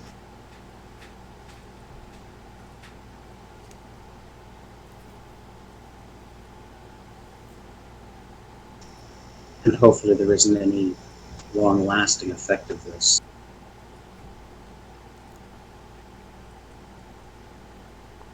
Everything shall be as the fates will it. But, man, does it hurt.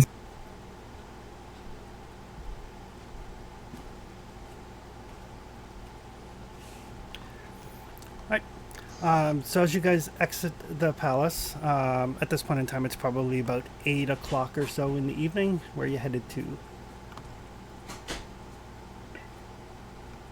Is the shrine open? Shrines are pretty much open 24/7 for whenever anyone needs services. Yeah, so Agri points over to the shrine and says, Horn? Might as well.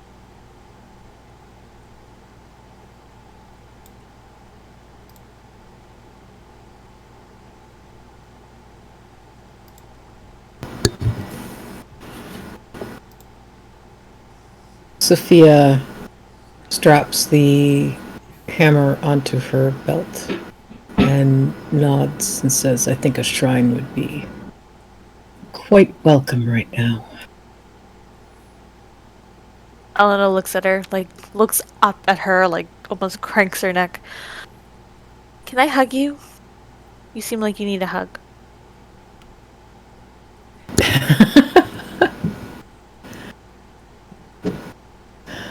Might be able to hug her leg. You can. Sophia will kneel down on one knee, which she notably did not do in the presence of a king. Yes, you can hug me. Helena, like, hugs you almost. It's very reminiscent of, like, a toddler trying to hug their parent. Because I think your torso is the same length of my full body. Thanks. So she kind of, like, hugs you around the neck.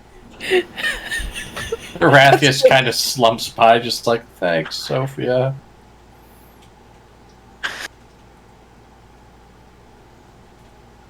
We'll try to get him some more healing, perhaps. I'll probably feel a lot better in the morning, to be fair.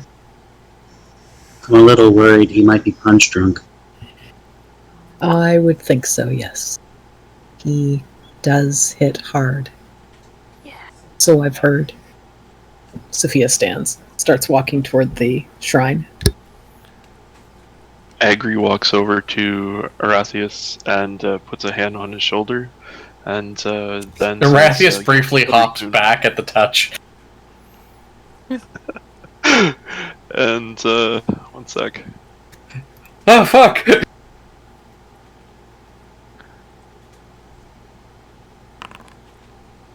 Here you go. Hey, Chris, would this be considered a short rest? Not really. A short rest is if you spend an hour not really doing anything. Okay. It will not work then. But yes, so the healing metric feels different than Sophia's, but similar. And Arathius, the bruises start to go down. The pounding in the head, the negative effects of being pounded in the face by a god go away as you feel much more invigorated. Yeah. Although my hair is all silvery because I don't have my cloak up and forgot all about it after being knocked down like that. True. So as you guys make your way to the shrine is at the end of a quiet street, and it runs along like the inside wall of the gorge where Astoria sits. Very large stone building, copper dome. There's a carving above the door, a marble carving of the legendary dragon Belmitra. And the very strong smell of incense, and you can hear the muttering of prayers from inside. I know it. I saw you on.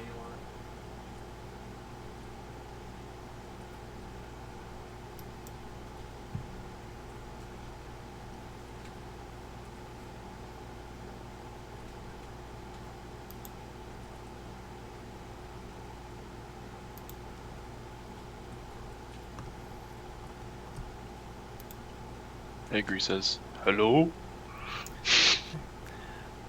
One of the priests comes to the door. It's like, "Oh, forgive us. We were evening prayers." But all are welcome. Please step inside. In we go, I guess.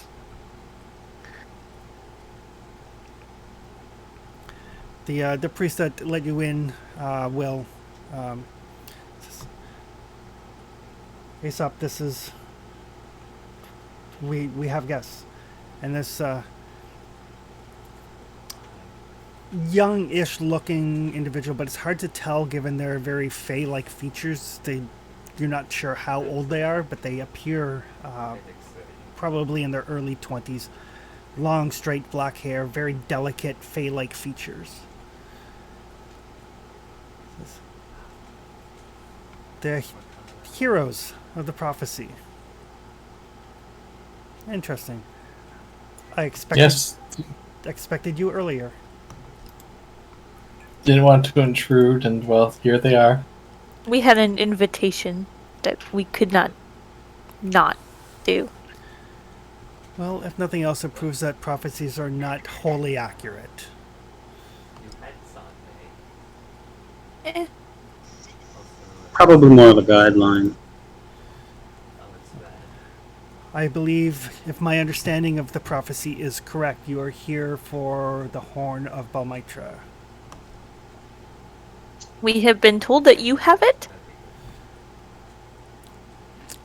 Unfortunately, I had it. Oh, It's never that easy. of course it's not. Who took it? We have apparently asses to kick.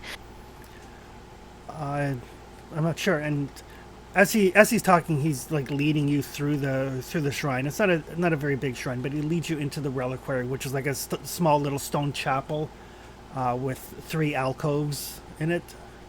The central alcove, like there's glass covering each of the alcoves, obviously relics of some importance. The central one, though, the glass is shattered, and you do see very dark purple stains splattered on the floor and on the resting place. And if you've ever seen in a museum when they have any sort of animal horn or anything like that, they always have the 2 little prong things that hold it up. Yes. So those are still there. Obviously, this is where something of that nature was stored.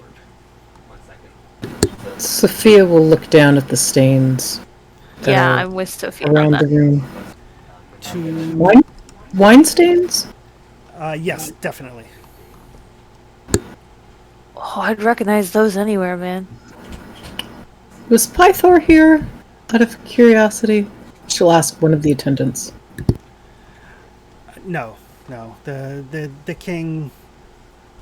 The king does not visit here. But unfortunately, 2 days ago, thieves broke in and stole the horn. Nothing else was touched.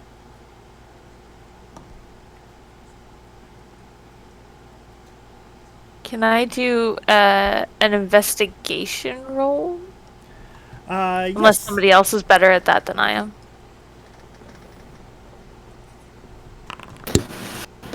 Somebody else is better at that than I am.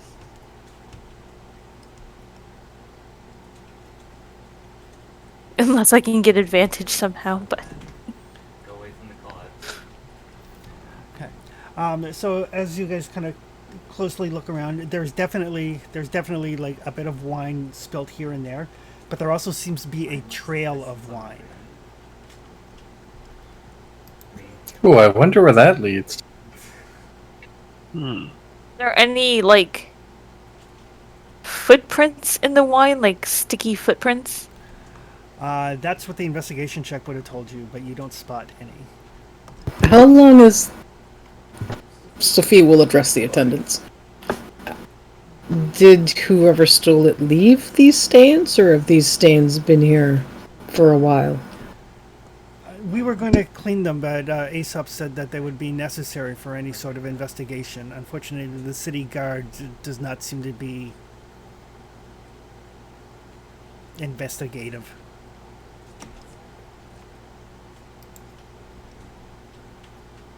I I think we were meant to do the investigative stuff. I'm just not very good at it.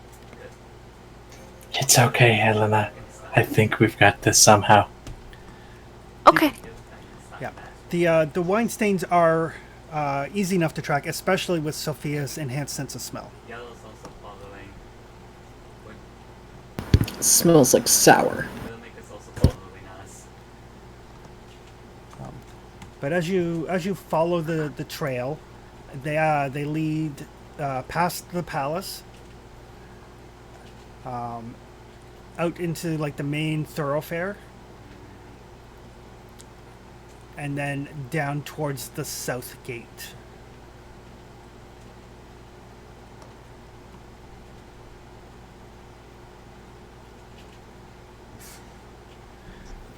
And Sophia can give me an investigation. Actually, this would be a perception check.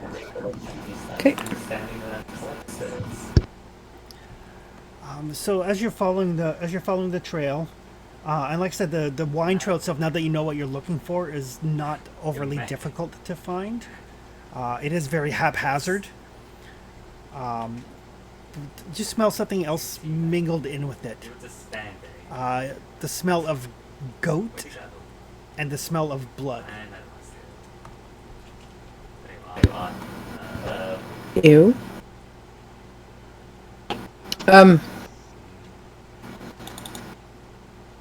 Odd. Sacrifice? Possibly. Wounded satyr.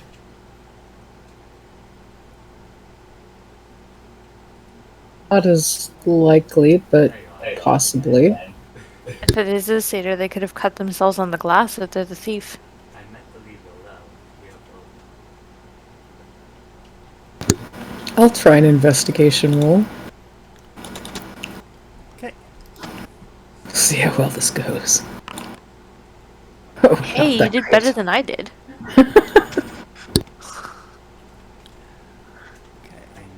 Just be one sec there.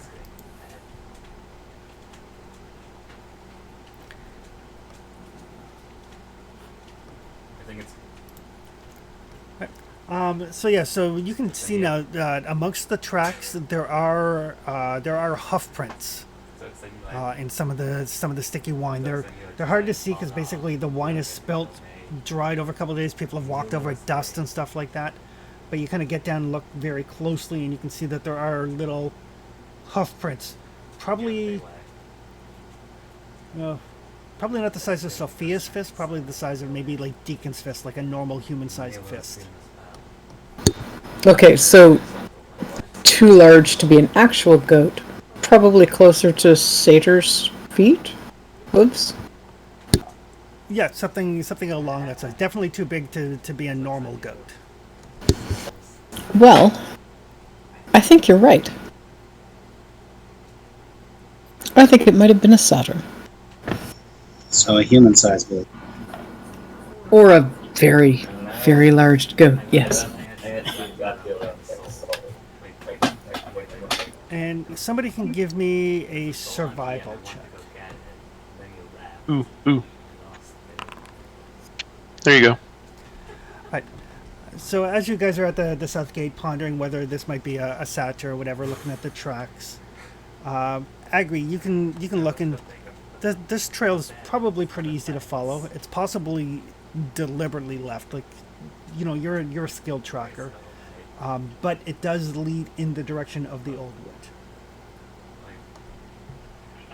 Oof. It goes this way, and he points towards the old wood. Great. really? Another reason to go into the forest. No, but maybe the satyr took the girl for the sacrifice or whatever they're taking the horn for. This could be all connected. Possibly. Well, it certainly seems like we know where we're going. Yeah. I And mean, And it's what time we've of got the evening now? 30 days to deal with the other problems, so we might as well fix this first. We have dwarves to meet with tomorrow. And the king to meet with tomorrow as well. Do What I time have is it? to? By this point in time, it's probably it's definitely dark. It's probably getting on to like 9-ish, 9:30-ish in the evening. I just killed this. From the south gate of Astoria, because I had to look up because the scale on the map is super weird. But from the south gates of Astoria to the old woods is about 10 miles. Maybe don't say this. I think someone. Huh. Closer than it was to the sour wine. Yeah. Also, because I had to double check because the scale on the map is wonky. So yeah, the supernatural glow to Arathius's visage makes it very clear he does not look forward to seeing the king tomorrow, regardless of if he's sober or not. I don't really want to go either, but here we are, great heroes. This scares me. The dwarves have the one that I spoke to. His father evidently used to talk about the mithril mine. Oh, excellent. Yes. The thing about that, though, is that this particular dwarf is ready to go whenever we want to. I sense there might be more of a time limit on the old wood.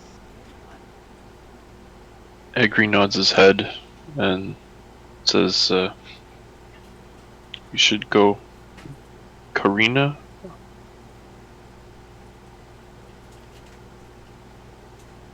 Yeah, I feel like the girl takes precedence, and if stuff She happens certainly to be needs that way us more. too. Yeah, It's quite possible that something in this old wood, sacrificing, as they say, there was druids and whatnot. It's perhaps going to be tight to see whether or not we can rescue the girl. yeah. I mean, if it's all going down in the woods, there's no way it's not connected. And Who knows? Maybe we can find the horn in there. the fates only know when we might run into Vulcan, so I can ask him more about the forge anyway, That doofus. and the dragon. Didn't he say his? Didn't Pythor say that? To ask his father, Vulcan. Yeah. Oh, Although, regardless, this is no time of day to be setting out on this journey. We should have to No. refresh, sleep. We will meet with the king in the morning, and then we should head out. we should go back to the inn. If nothing else, Arathius needs a good night's sleep. Yes. Yeah, I'm feeling a little clear-headed out under the stars, but yes.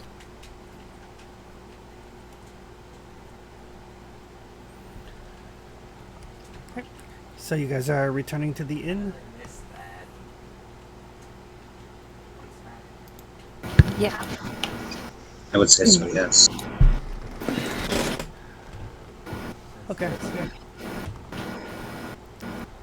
Yeah, there's no trouble at all getting a room at the inn. It seems like their business primarily is as a taverna, so lots of people there for meals, but not a lot of people here for rooms. So you can easily get either the common room, which is basically have like 6 beds in it, for a cost of like a couple of drachma, or you can get individual rooms at the cost of 5 drachma each.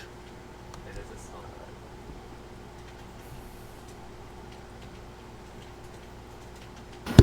That courtyard that's sort of in the back behind the taverna, is that part of the taverna's property? Yeah, that one. Oh god. Yes, it is. But Yeah, they probably should have stables and whatnot. that's silly that way.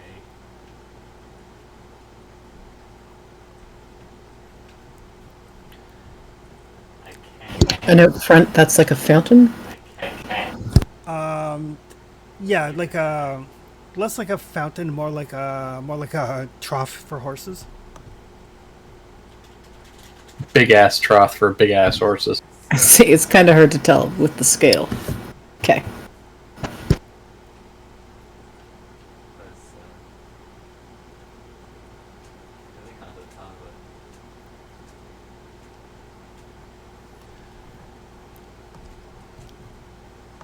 but I will take a room Tell me how much again I have to cross off my. 5 silver. Okay. I will spend that same amount as well. Well, I can't. I guess I'll follow with everyone else because I don't want someone punching me in the face in my sleep. Helena's you kind really- of a city girl. You can't really afford to have someone punching you in the face in your sleep. Sophia says, I'll meet you outside of the shrine in the morning.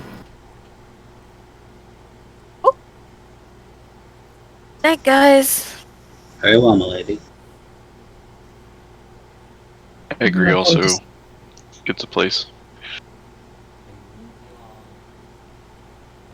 Sophia looks at Deacon. We're not going to start that, are we? No, we're not. It's just in deference to you being you.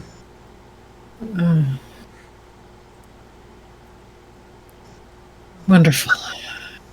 But I can see why you hid your connection. It's not,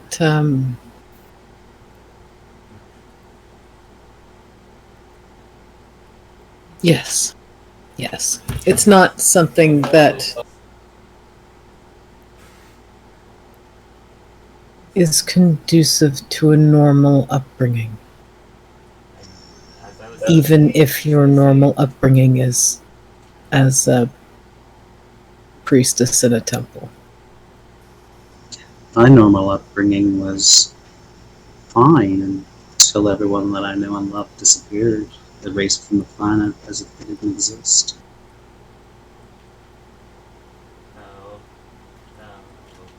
no. My normal upbringing was being blamed for the sinking of my city, so, We can all good.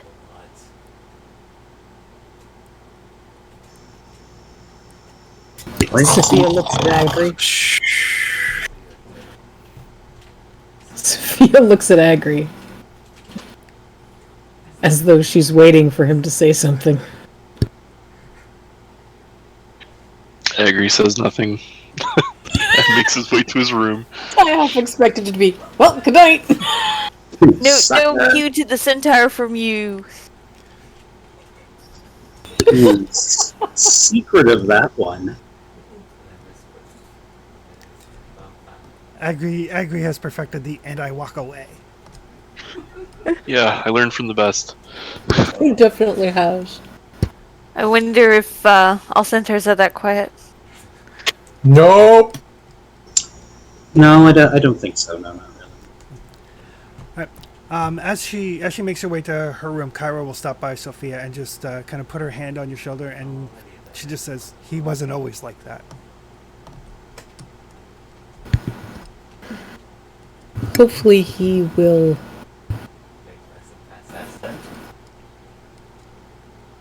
not be like that again. If he intends to have any daughters left.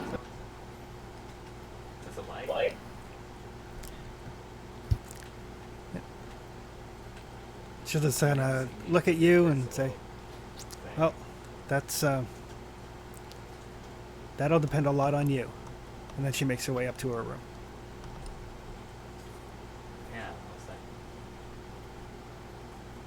As Sophia's heading toward the shrine, she mutters, no, that will really depend a lot on him.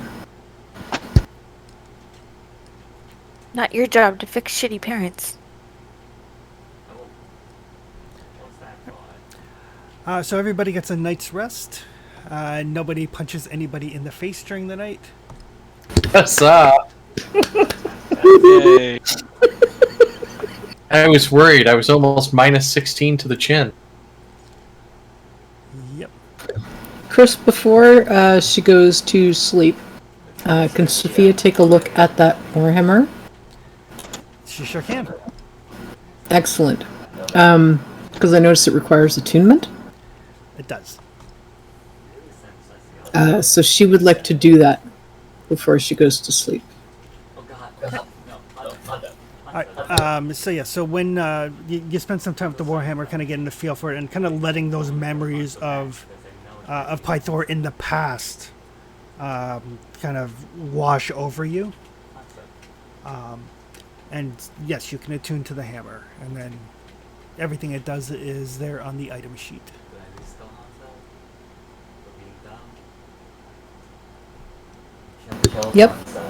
How do I, on the character sheet, how do I attune it?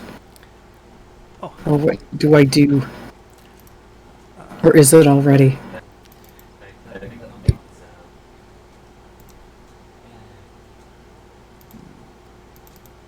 One sec. Is it something you can right click on and has an option? I have no idea. Let's see. I have nothing attunable, so I'm just throwing out ideas. Equip, add to favorite, edit. Whoa. Okay, I just had to change a few things. Okay. So if you right click, then you should see attune, deattune, equip, add favorite, etc., etc. Yes, I do. Okay. I didn't. There we go. I'm so really disappointed I didn't kill you. So yes, so as you attune to it, you can feel like this is a weapon that belonged to a deity. yes, but more than that, like it's a weapon and it's pretty handy. But you can tell by the weight and the balance of it that this hammer is exceptional for crafting with. That's not very fun. Congratulations, I now pronounce you Minotaur and weapon. Thank you. Chris hoping it will be a long and happy union. Oh man, that's the worst gift. Volcan gives him a hammer. Volcan gives him a hammer, hoping that he'll follow in his crafting footsteps. Pythor uses it to kill people. Yep. And just so you know, the ability it has there, the teleport, is instantaneous. It doesn't take an action. Cool. And then killed May. Ooh, that's gonna be fun. So yes, the next morning comes. It is another nice sunny day. I forget why my mod is working. Temperature's like a balmy, like 15, 16. Like it is comfortable. It does look like there might be a little bit of rain later on in the day, but other than that, the day is yours. Arathius takes a few moments in private to do his daily duties. Do you really? I bang the dent out of my shield.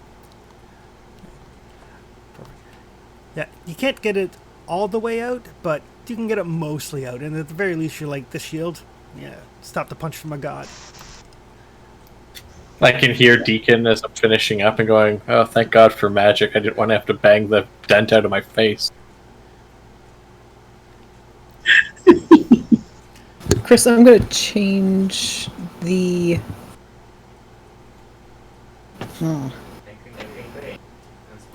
Yeah, I'm going to change the spells that I have.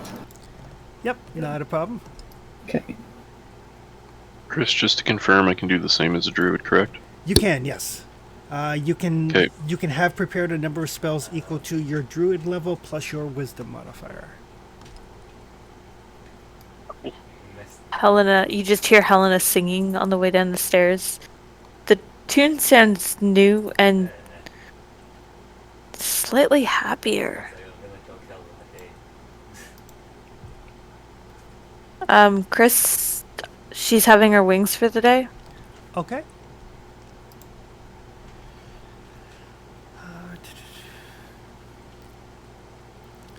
Oh, perfect. I just had to double check what exactly the warlock ability was there for B. But I vaguely remembered, but yeah. Yeah, it's to make sure that I wasn't going to minus 20 on those punches. That's like what he said. All right. I have a quick question for you. On Healing Word, it says D4 plus your spellcasting ability modifier, which is what? Wisdom for a cleric. Oh, thank you.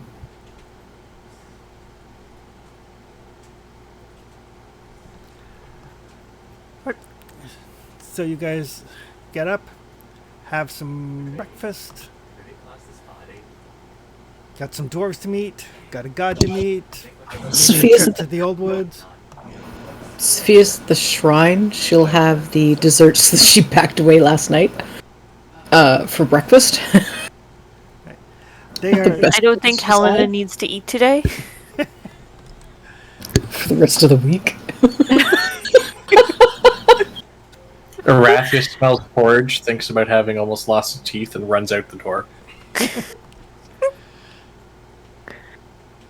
First time porridge punch in the bag. future. Alright. So yeah, everybody, well, a good portion of the group skips breakfast, even though it is the most important meal of the day, and you should not skip it. So much trauma, so little time. No, nobody leaves to go adventuring because they have a happy home. Ouch. It's truth, man. No one makes bargains without a reason. Yep. Yup. Oh, there's always an axe to grind. So, Hopefully not pythos. so where would you guys like to go to?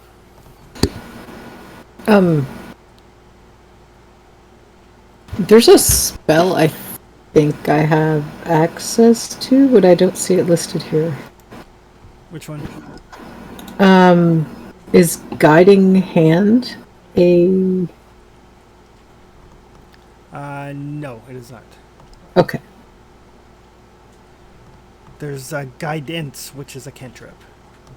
Okay, it's from Unearthed Arcana. Gotcha. Unearthed Arcana is not official D&D stuff. Gotcha. I will take that out. I mean, I'll take a look at it, but some of the Unearthed Arcana stuff, a lot of the Unearthed Arcana stuff is, hey, how would you like to playtest some stuff? Gotcha. No, I'll just take it out of my list of possibilities. We're pretty sure this is broken, but can you make sure for us? I mean, Yep. Unearthed Arcana did fix the ranger eventually, so there is that. Well, it is Wizards of the Coast. I mean, look at their magic selection lately. True. All right, so where are you guys King? meeting up? At the shrine, I thought. Yeah, we were meeting there. All right, so you guys can all meet outside the shrine, and in the light of day, the wine stains are very more noticeable. They would be easier to track in the daytime. Keeps on killing me. In the light of day, the Rathius looks like a pale, skinny human with dark hair again.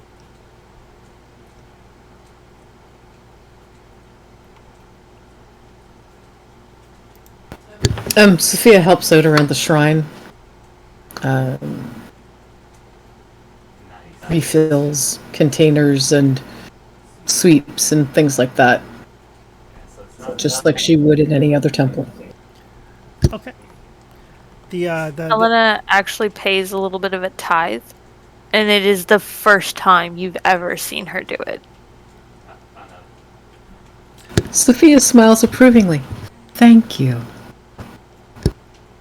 You're welcome.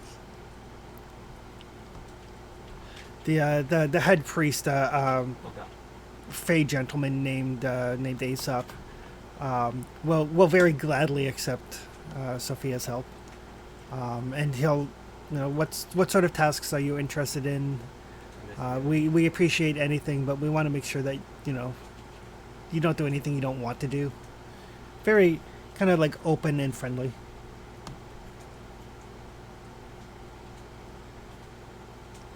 Well, typically I'm a priestess of Valis and teach, but I'm here to serve.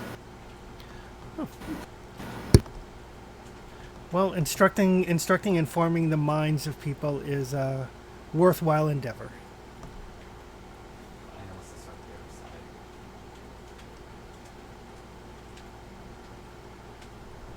other side. Alex? So you guys all meet up at the shrine.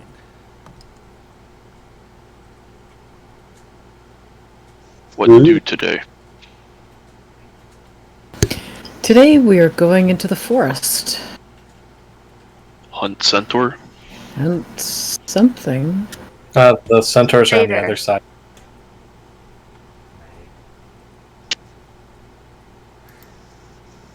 probably going into the old wood. Sophia, we can give your dad a little bit more time of the day to recover before we see him. Let him sleep it off. Seems to be the best way. If he's really committed to doing what you then perhaps this is a way. If. We'll see. Well, I'm sure if he wants us again, he'll send our escort. I have faith in him. Of course you do. I almost wish that I did.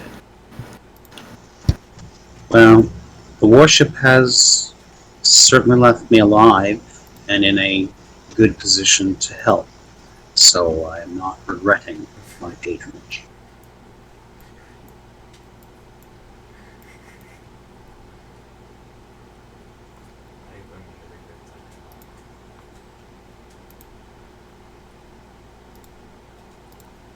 So, off to follow wine. Yes. Into the old wood. Alright. Chris, do you need survival checks? Yes, one survival check, please. Dun, dun, dun, dun. Not natural, but I'll take it. An unnatural 20. So the trail is pretty easy to follow, and it does seem to be kind of like haphazardly splashed, and to anybody who's actually trained in investigation. I don't know, is anybody trained in investigation? No, perception survival here. I'm not directly trained, I just get my jack of all trades. Nope. Nope. Not here. Okay. That's why no one jumped on it last night when you asked for an investigation roll. It's like everyone's It's a hot grenade, and everyone's like, I don't know. not it, not me. I'm trained in history and stabbing. And the history of stabbing. I can do a little bit of everything, but I'm not trained in nothing. Or being stabbed? No. I have a long history of being stabbed. You have a long history of being punched too, but you know. What's a day without me taking damage, right? Right. Haunted. Oh yeah, haunted. Okay, just gonna. Yes, well, No, it's black. It's black. It's black. we'll all be shocked. Rathius. Or we'll be shocked. Rathius the toddler, right? Well, we'll all be shocked that one day when Arathius comes out of a combat without a scratch. Could still I happen. have learned. I have only taken 6 health damage this time. Wait, that was like, yeah. Wait, no, Fixie, can you just kill me? Like, can you just kill me? It's like, Arathius, you gotta learn to stop leading with your face. I get it. Trying to do that. So you make your way. It only takes a couple of hours to get to the edge of the old woods. Tracking the wine, and as you move in to the forest, it doesn't take long until the forest starts to actually grow dark around you. Barely any light makes its way through the canopy. You can hear like birds and beasts moving through the underbrush. And the path that you're following seems to disappear into the underbrush.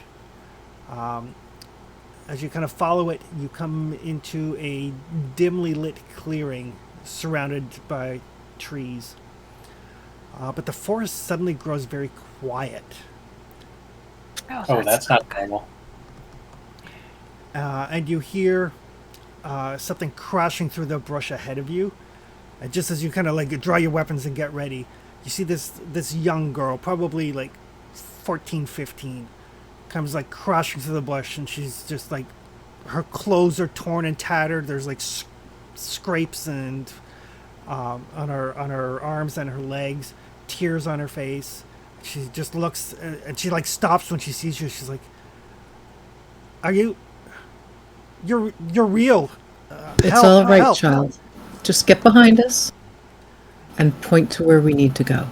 And as Sophia says that, there's more crashing sounds as 6 hideous creatures come out of the clearing. They look like goat-headed creatures with cloven hooves. And one of them just points and says, "Give us dessert. We've already had dinner, but she will make an excellent dessert." Like hell we will.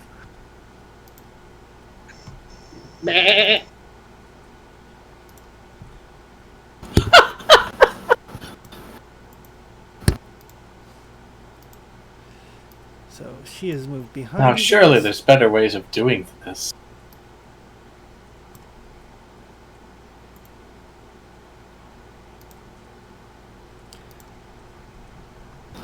Those are definitely not satyrs. They're definitely not satyrs. Any kind of idea what they are? You could make a. This would be a religion roll. If only I knew something about religion. These are creatures referred to as goatlings. They are the male offspring of the Maenad, who are servants of Lutheria. And yes, everybody can roll some initiative.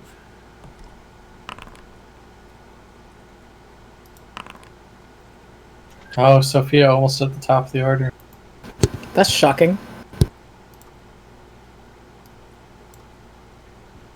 I know, normally I'm at the top of the order and move forward so I can get punched in the face the most. Normally I'm way down at the bottom of this. Well, yeah, normally my initiative always sucks, so nothing different here. You go right in the middle of them. Although that said, technically I do too. So one of the goatlings right off the bat is basically just gonna like drop a stone into its sling, give it a whirl around its head, and launch it. I win.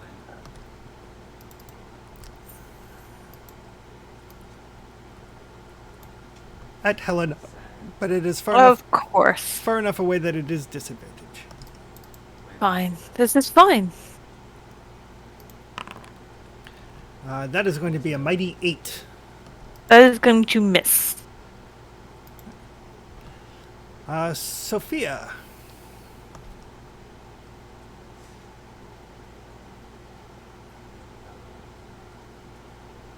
Yes.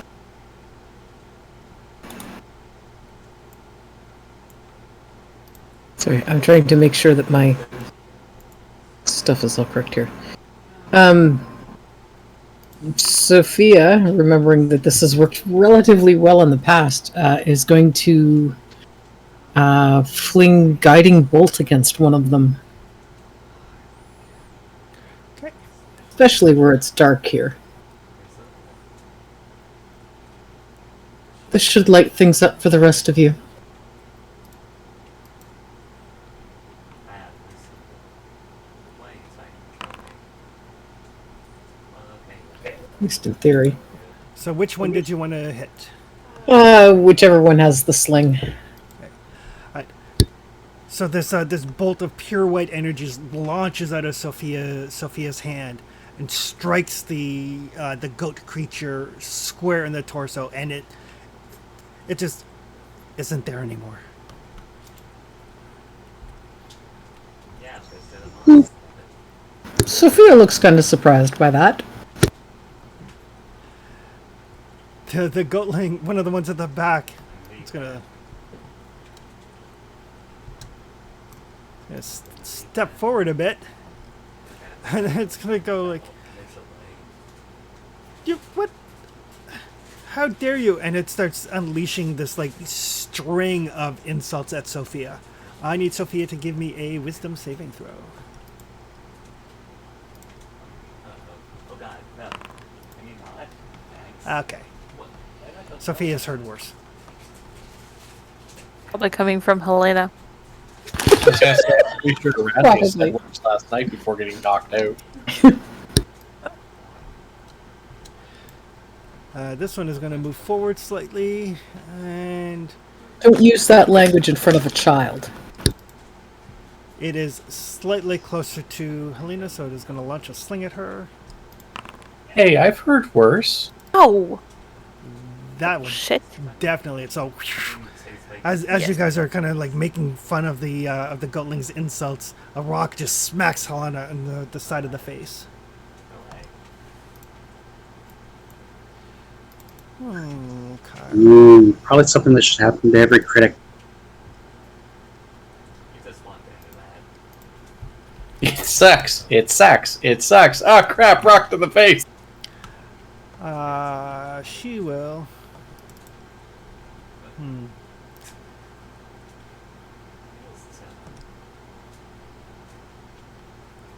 What do I have any bonuses? She is just gonna casually take a dagger out and throw it at one of the things.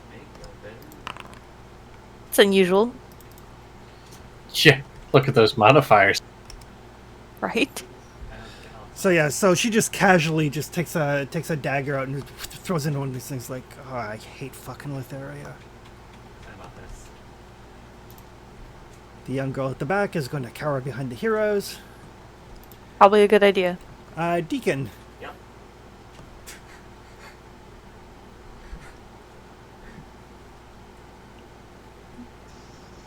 Okay, there's what, 3 goatlings left? There are 3 left. Fair enough.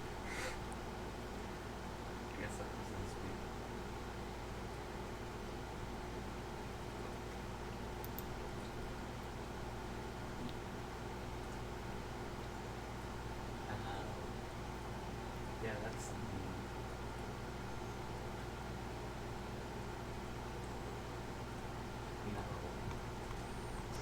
And then I'm going to throw a hand axe for short distance at that other guy. Okay.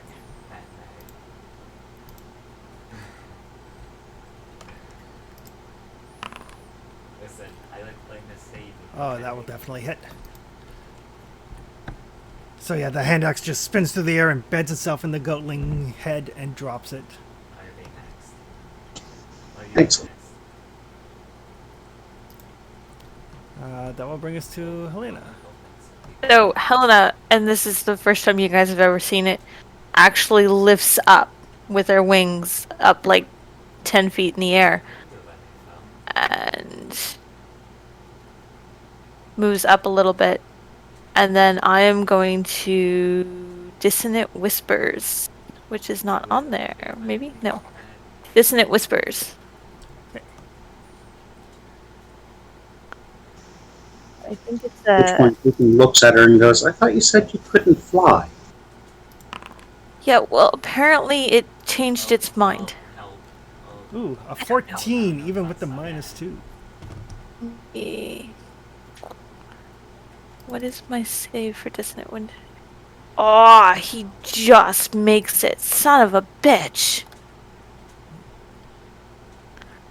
He still takes half damage. Yeah, he still takes 3d6 damage. Sorry, I only meant to do that once. So half 9. Ooh, he's actually still slightly alive. No, I'm not using it. Slightly. And this momentarily got axed, like, That will bring us to Arathius. no. Not dead yet. Wait, they're being axed. And I got axed. Rathius will move up to there, and Eldritch blast the one in the back, hopefully. It's ass. I say what's up behind you. Zort. I'm behind down the countdown. Yeah, the Eldritch Blast slams into the goatling, and because it's a force-based weapon, basically just like it drives him back and impales him on a tree branch. Really? No. You go now to your fate. No. Stick around. The wounded goatling It has its time is getting the hell out of dodge. You started attacking me. The other one is going to toss a sling at Yes, Arathius we do. because you killed his buddy. You got my axe and then you start skirting. 7? No! Oh well. If you're attacking me, That will bring us to Agrius. No. Yeah, Agri's totally laying chase to the one that's trying to run out. Okay. Side grouping. So, silly question. You can sacrifice your normal action for double move, correct? Or is that Yes. a feat? You can move up to 40, and then you can use your action to move another 40. Cool. So it's 75 from where I'm at to where he is. So I think. And turn. Okay, then we're just gonna Okay. ignore that. Just go up, go up, go up, go up, I go think up. we'll decide soon. Brings us around to Sophia. There's how many left? 2. There was one that is trying to run away that Agrius is running down, and then there's another one that just saw his buddy get impaled by a tree forcefully and launched a sling at Arathius. I will guiding bolt this one as well. Let's watch that. Evil has no place here. I know, that's what he was saying. Yes. Oh. Ouch! Oh, mother. It really, really has no place here. Two, Hmm? two eyes blinking, that's all there is. Yeah. What's the thing with if you crit on a guiding bolt, right? Because it's basically 46, so it's 86 at second level. That's a shit ton of damage. Yep. So yeah, 33 points of damage to his not 33 hit points. He is goatling paste. That actually hit me. I figured I'd let Agri have his fun. Kyra will just kind of stand and scribble down some notes. That will bring us to Deacon.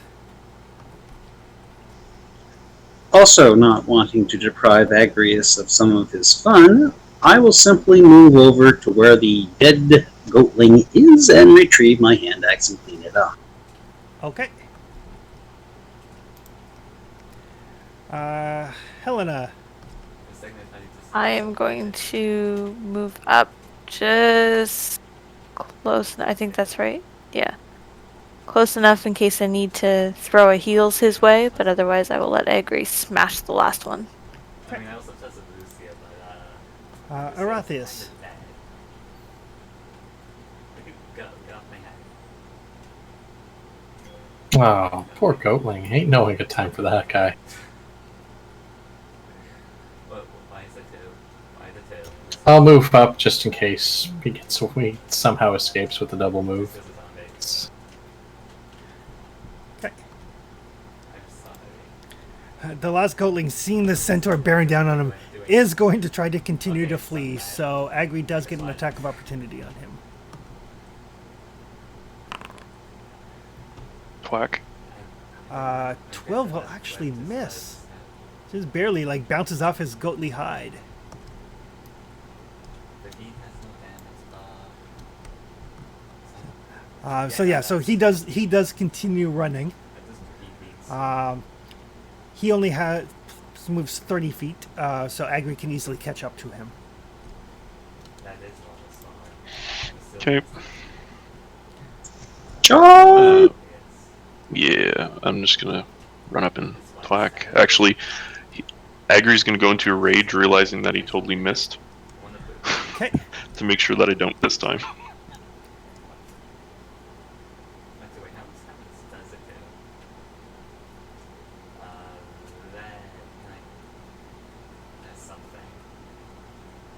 Yeah. Okay. That will definitely finish off that last little goatling. Kapla! No, it's just gox.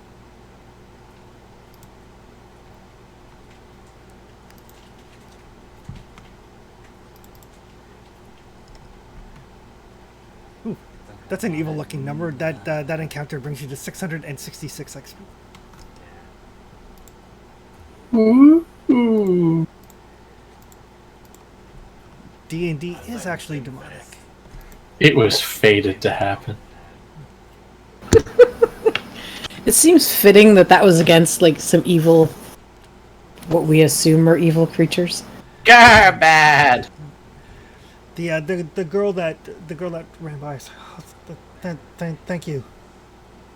She just kind of flops down. She's obviously been running for quite a while. Helena will float back over. Your father, he owns the vineyard, yes? Yeah, yes. Theric, please. He told me not to come, but I should have listened to him. Killing you. But my Killing you. friends, I was looking for my friends. Camps, I You didn't find even- your friends? I did, but there's and she seems like she's fairly exhausted. So there's an old temple Someone- that how is someone we were taken to, dead? but this satyr there named Lorius helped me get free. Said he liked me and wanted the best for me and let me go, but said that my friends were all of us, I guess, until I was released, were doomed to a fate worse than death. But then he decided to let me go, and I've been running for what seems like hours now.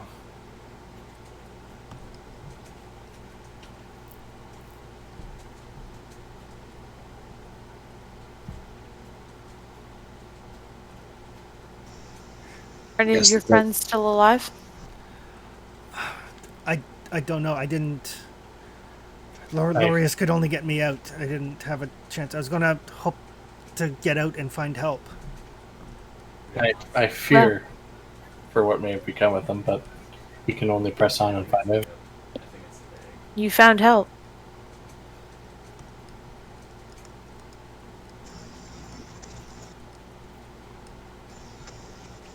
I guess ultimately the question becomes down to is, what do we do with the girl? Do we bring her to the attack and let her guide us, and then we'll just take it from there? We should get her out of the woods.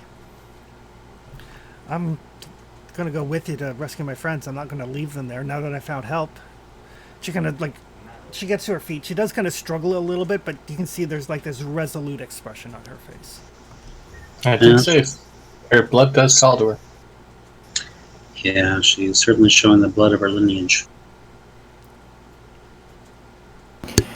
Let's go find this altar, then, and I think there see needs what to we be. can do. It was gas. I think there needs to be a reckoning here.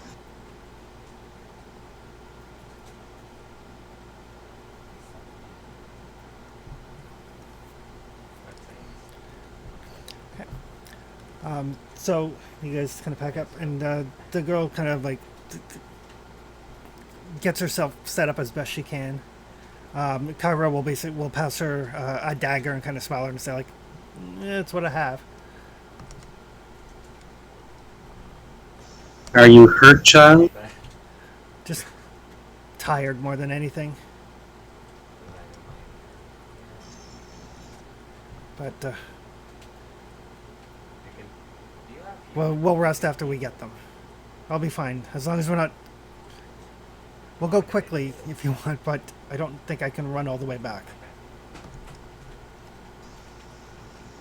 Do you want me to hit you? How big is Agrius, she? Yes.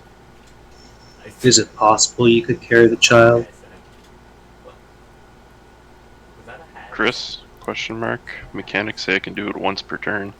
I would say the once per turn is kind of like an in combat to move somebody quickly. So yeah, I'll say you can definitely, assuming you allow her to get up on your back, definitely. Yep. Agri's not that proud. So yeah, he goes over and says, jump on. Oh, Thank you, Agrius. about that. I'm sorry, you had a question, Anita? No? Oh, okay. So with Corinna guiding you, you can make your way through the woods. It is even at a quick pace, it is a couple of hours. So she was obviously running for a very long time, and by the time she's guided you, there's been a couple times where she's kind of like dozed off slightly, and you've probably kind of let her rest until you needed to get directions from her. But the fact that she was just running straight out, so the trail is not difficult to follow back. Okay. But you come to a clearing that is dominated by 7 large standing stones. Each of them is 12, 15 feet tall. The canopy is less thick here, so there is some like dappled light coming in. Small creatures kind of darting through the leaves of blanketing the ground. Each of the standing stones is covered in splotches of like a fuzzy green moss, arranged in a very clear, very organized half circle. Ooh, Stonehenge. Each of these stones is 3 or 4 Helena tall. And Agri, you feel oddly at peace here.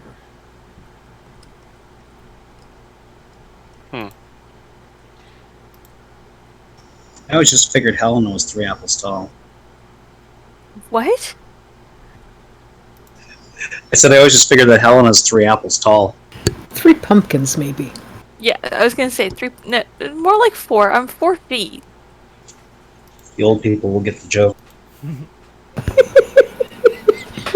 There's no crazy old wizard and his cat we have to worry about, though. Oh, I'm that's probably sorry, what's I don't know what I missed. It's a Smurfs joke. Oh, I've watched the Smurfs. Get smurfed! I watched the cartoon. So Agri speaks up and says this might be a good spot for us to rest if we need Oh, and to. whatever you do with a cartoon, never, never, never play the Smurfs drinking game. No. I don't want to know. Are we planning on taking a short rest here? Okay.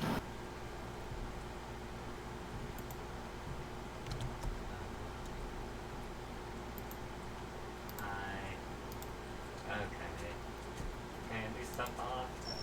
I don't think we're going to get the option.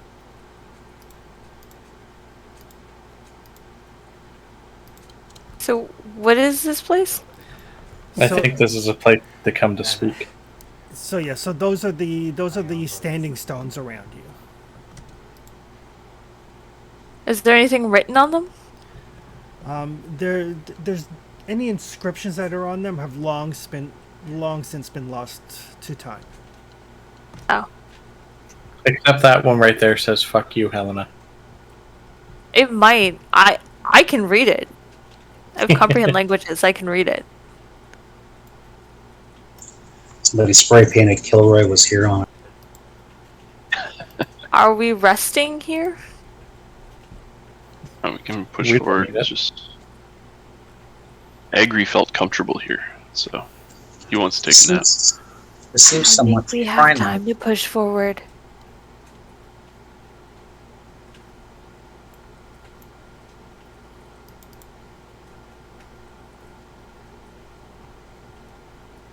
I just want to know, because if we're resting, I have stuff I can do. I don't think we need any reason to rest. It's still in the morning.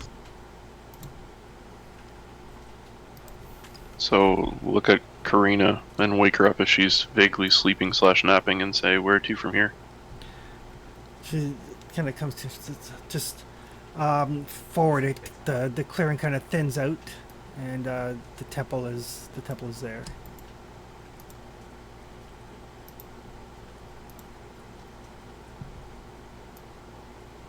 Yeah.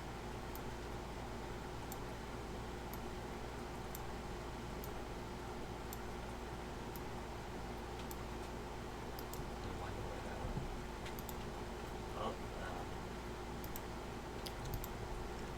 Okay. So as As you move forward, the clearing does grow wider as you continue kind of eastward, and there is ruined architecture here and there. Some of it suddenly seems to kind of like, not quite jump out of you, but appear suddenly out of the foliage. Like you thought it was a tree, and then you get to the right angle, and you can tell that it's actually a pillar of marble, just overgrown with vines and moss. The columns are in 2 rows that kind of march towards a massive stone temple. The ruins are worn with an unfathomable age. And there are dozens of gargantuan tree roots that wind their way through the clearing, climbing over the pillars, up the walls, rupturing some of the walls. Scoot off. Time to go back. Messi, it's not me. Agri voices down here. You know what?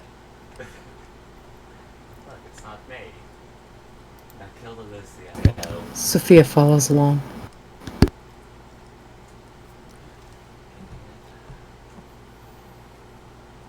Oh, I'm sorry. How was I supposed to know this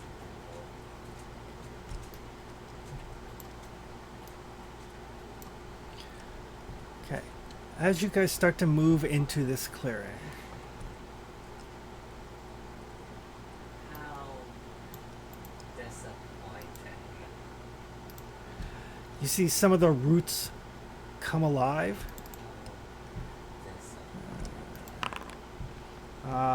That is going to be a 13 against Agri. 14 AC.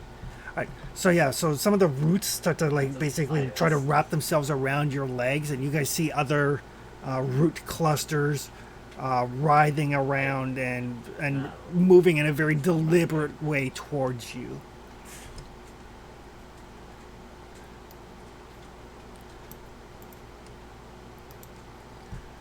Which would bring us to initiative.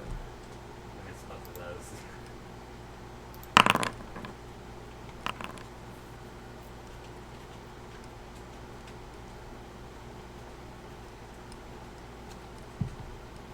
Wow. I know everything's going terribly wrong.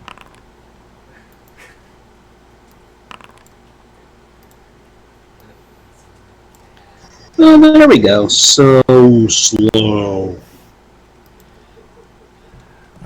Cairo will go first. Cairo will start her Song of the Heroes, giving you guys a re-roll as she moves forward.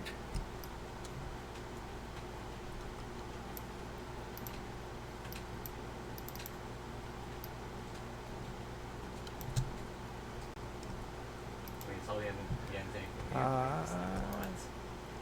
That will bring us to Agri. Agri will use his bonus action to reactivate his rage. And go ahead and stompy stomp on the first one. Okay. Oh, Chris, you paused the game just so you know. Sorry, accidentally hit space. Okay. Oh, was there one on my character? Yeah, it was directly on top of you. Go upstairs, Oh. back down. That's fun.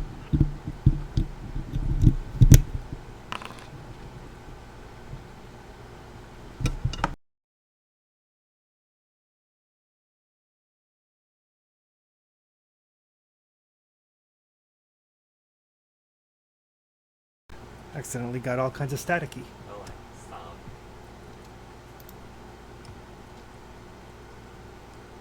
You're welcome. I saw Ben. I saw the once.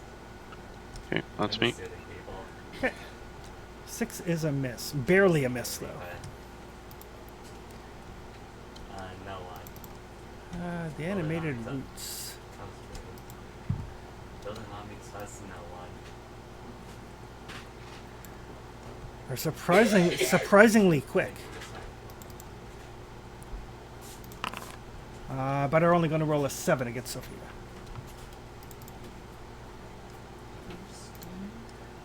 Helena. Alright, I'm gonna shoot the one that's next to Agri. Okay. And do Ooh. nothing. Ooh, Yeah, critically bad. Ouch. that was a failure that was meant to happen.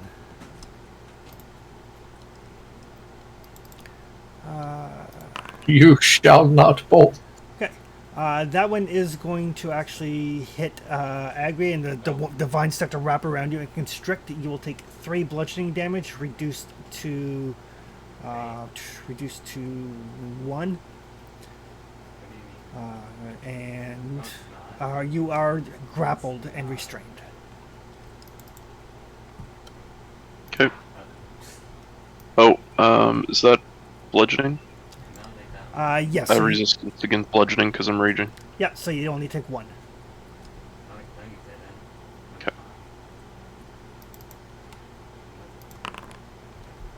That is going to be an 18 against Arathius. Oh, that succeeds. So that is going to be 4 damage, and you are also grappled and restrained. Hellish Rebuke. Okay. That's a dex save, is it? Yep.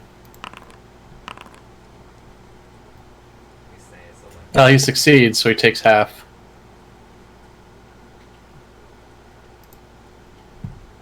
That's fire damage. Yep. That burns that to a cinder. It seems to be highly susceptible to fire. Weird.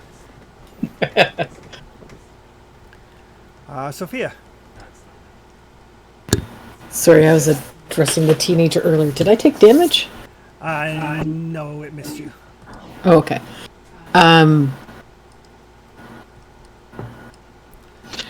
So there's a route just there between me and someone whose token I can't make out. Arathius. Yeah.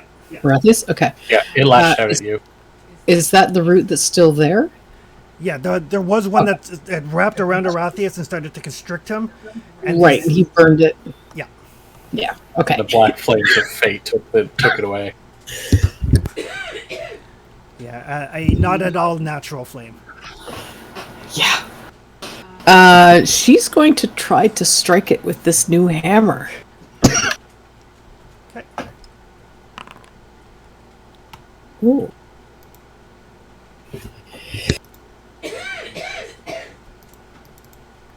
That is a solid hit. Not enough to destroy completely, but still. It's okay. That brings us to Arathius. Well, I'm not a fan of these things.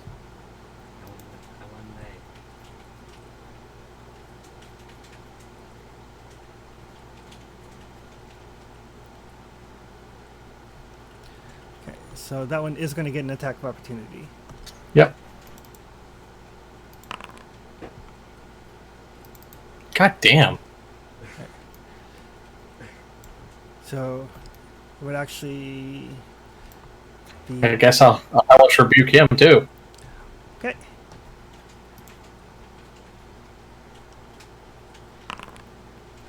Oh, that was pathetic. Yeah. Doesn't matter if he makes a save or not, though. So that is enough to burn him. It's not a combat if Arathius doesn't take some damage. So yeah, again, this one just lashed out and basically stopped you from moving, and these black flames again just like burn this to ash.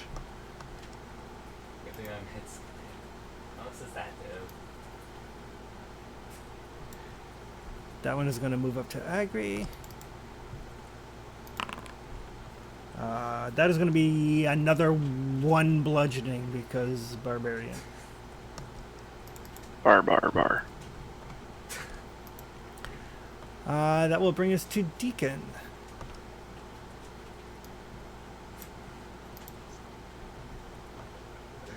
Yay, I get a turn. You hugged me.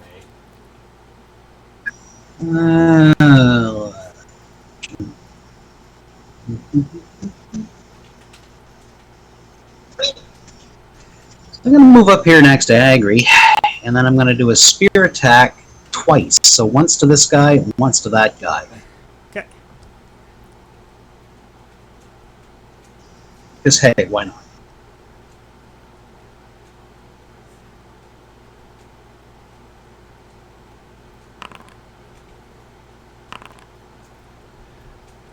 That will hit both of them.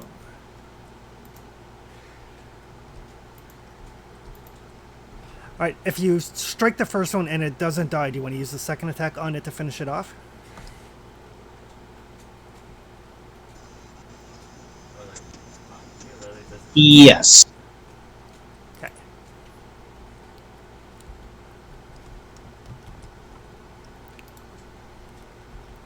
God damn it, I don't know what. So yeah, that was Deacon. I believe that brings us back around to the top of the round, which was Kyra. Oh yeah, I'm like totally relaxed. That's a lot. For some reason, when I accidentally add everybody back in, they it takes them out of the initiative tracker, and I don't know why. But I do know that you guys went before these two, so I think Agri was next. I think he rolled fairly high, so sure. Yeah, Yeah, it was when right Kyra, Agri, the one that just got killed, Helena, the one that's first grappled him. Which is dead now, so.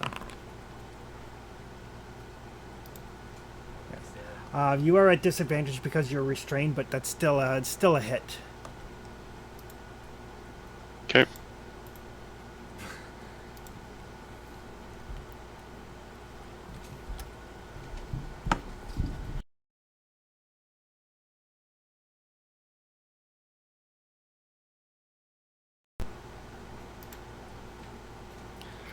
Okay, gotcha.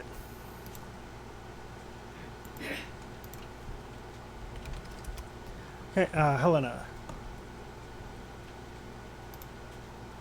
All right, let's see if this works this time.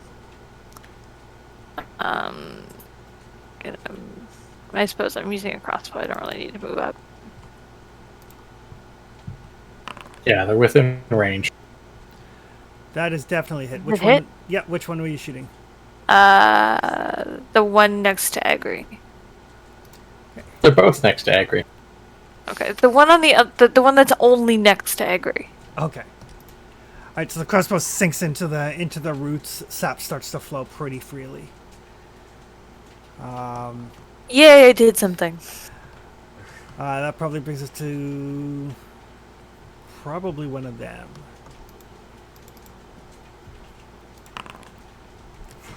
But I don't think a 14 is going to hit Deacon. No, I got an AC of 18.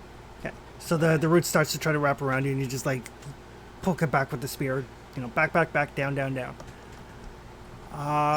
Not today, but I know Sophia went before Arathius, so Yes. So, I can move.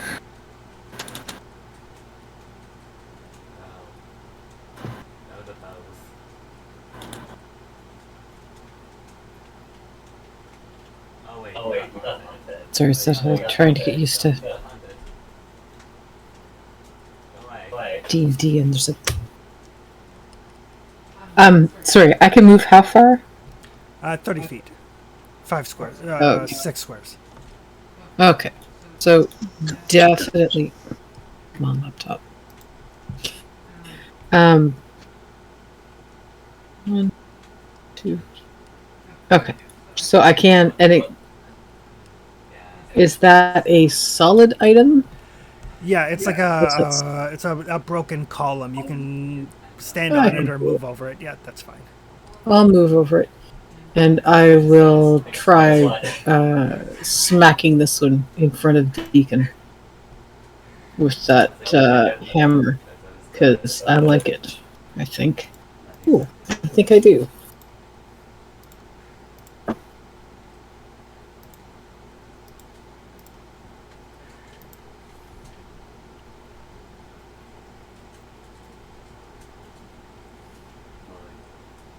That is a good solid hit.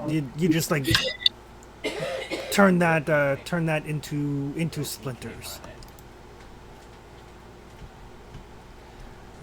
Which I believe would bring us to Arathius. Well, Eldritch Blast the other one, which was my original plan before I get grappled. You killed it then? Oof. Ouch. So that just shatters that last one that was holding Agri. Slot. And you see there are more of these moving through the tree lines and stuff. They don't seem to be coming towards you, but there are a lot of these. You probably anticipate that pretty much all of the forest is alive and under some sort of control. Honestly, Me smell bad druid. Well, if this is the ruined temple, this might be the home of the sister. to Hanzo. But yes, Mm-hmm. as you start to make your way to this this dark and evil and foreboding temple, that seems like a good place to call it since we're slightly after 11. Ow. No. But at the end of the session, you guys will have enough XP to hit level 3. Cool. Cool. I can do extra stuff. So Not get punched in the face and hurt things. yes. So if people want, if they want to roll their hit points before signing off, or we can do it at the start of next game.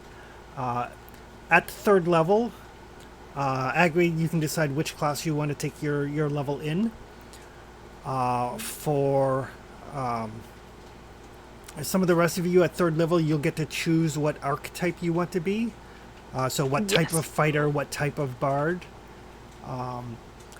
So this is when, like, if Deacon decides to be a hoplite, this is where you will choose the other actual hoplite ability. Yep. And It's whatever. for Sophia, this means access to 2nd level spells. Yay! New toys to play with. So just click the level up and magic will happen.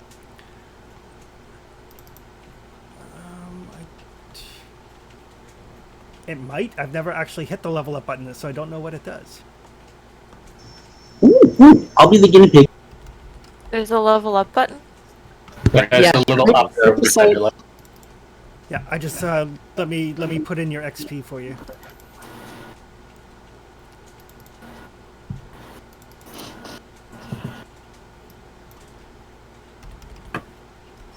Ooh, it gives you the option to go to level 2 to level 3 in your class or add a new class. Ooh.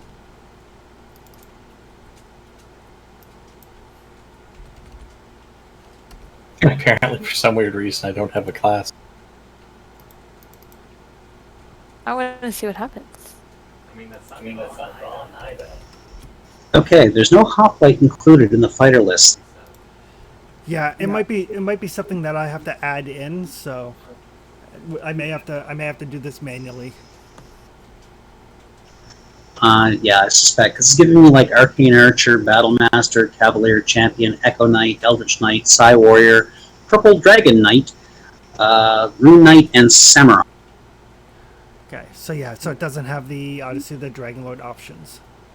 Yeah, no, it doesn't, because I just did it for Bard, and it's the College of Poets isn't in there.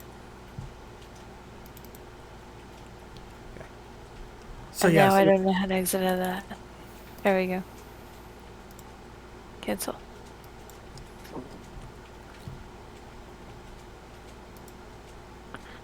So hit die, it's R slash whatever your hit die is, right?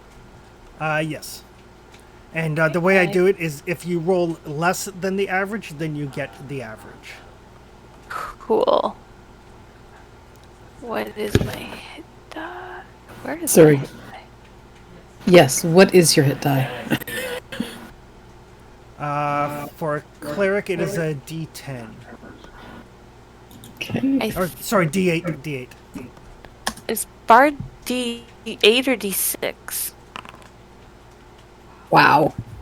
Oh, nice! I got punched in the face a lot today. I got max L. You apparently learned much from D8. being punched. Bards are D8. I know there's one or two that are like, Yeah, D6. sorcerer and wizard, I think, are D6. oh, that didn't work. /R, then space D8. Thank you. Yeah, and for deacon, it's a D10. Wait, max health. All right. So Anita, where you rolled a 1, that means you get 5. I feel like such a rebel there for a second. Sophia's like, I don't need more health.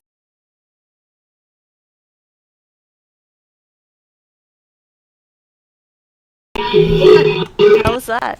Echo. Oh, That's what happens. That's a speaker to a microphone to a speaker to a microphone. That's what happens if the Chris's speaker and my microphone are on at the same time, even though he's in the living room and I'm in the kitchen. I thought somebody had recorded and tried to auto-tune. Honestly, I've considered getting a soundboard just to grab things like that. It started to have a bit of a techno thing going on. Does It our did. does our temporary hit points go up at the same time? You shouldn't have any temporary hit points. Okay, well currently I'm at a 16. My hit points just went up to 21. Does my current hit points go up to 21 as well? Yes. Thank you. Yeah. Don't forget any con modifier if you had it to add to your health Oh, too. yeah. No, that's you can. Oh, so it would be 22 then. Yeah, I'm sitting on 31 hit points. That's actually quite sexy. You are a fighter, Nice. though. You're supposed to be. True, there is that. I'm sitting on 25. I feel more likely to take a punch in the face and not fall over. Wow, that was an excellent roll. Congratulations on your 5. So you do get 5 because 5 is the average.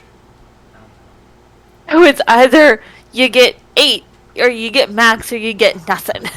It's No, it was 8 or average because Deacon's max was 10. you and me, Agri, you and me. We're doing well. Yep. It's all that salad you started off with. You guys just need more protein in your diet. Alright. And as a second level druid, that means you get to choose your circle. Yep, I took the circle of the moon. Oh, circle of the moon. All the wild shapey stuff. Oh yeah. Excellent. There's some interesting mechanics with wild shape and barbarians. Without a doubt. One of the nice things with Foundry is Foundry actually has usually what I do is I curate a list of animals, and then when you wild shape, I can just instantly switch your token to the animal. Yay. Thanks. One thing I will note, because I do have the option on my pact now, is there's not a lot of great cantrips. There's not an important thing with cantrips though. Cantrips when Yeah. at levels 5, so 5, 11, 17, whenever they go up, it's based off of your total level, not your specific class level.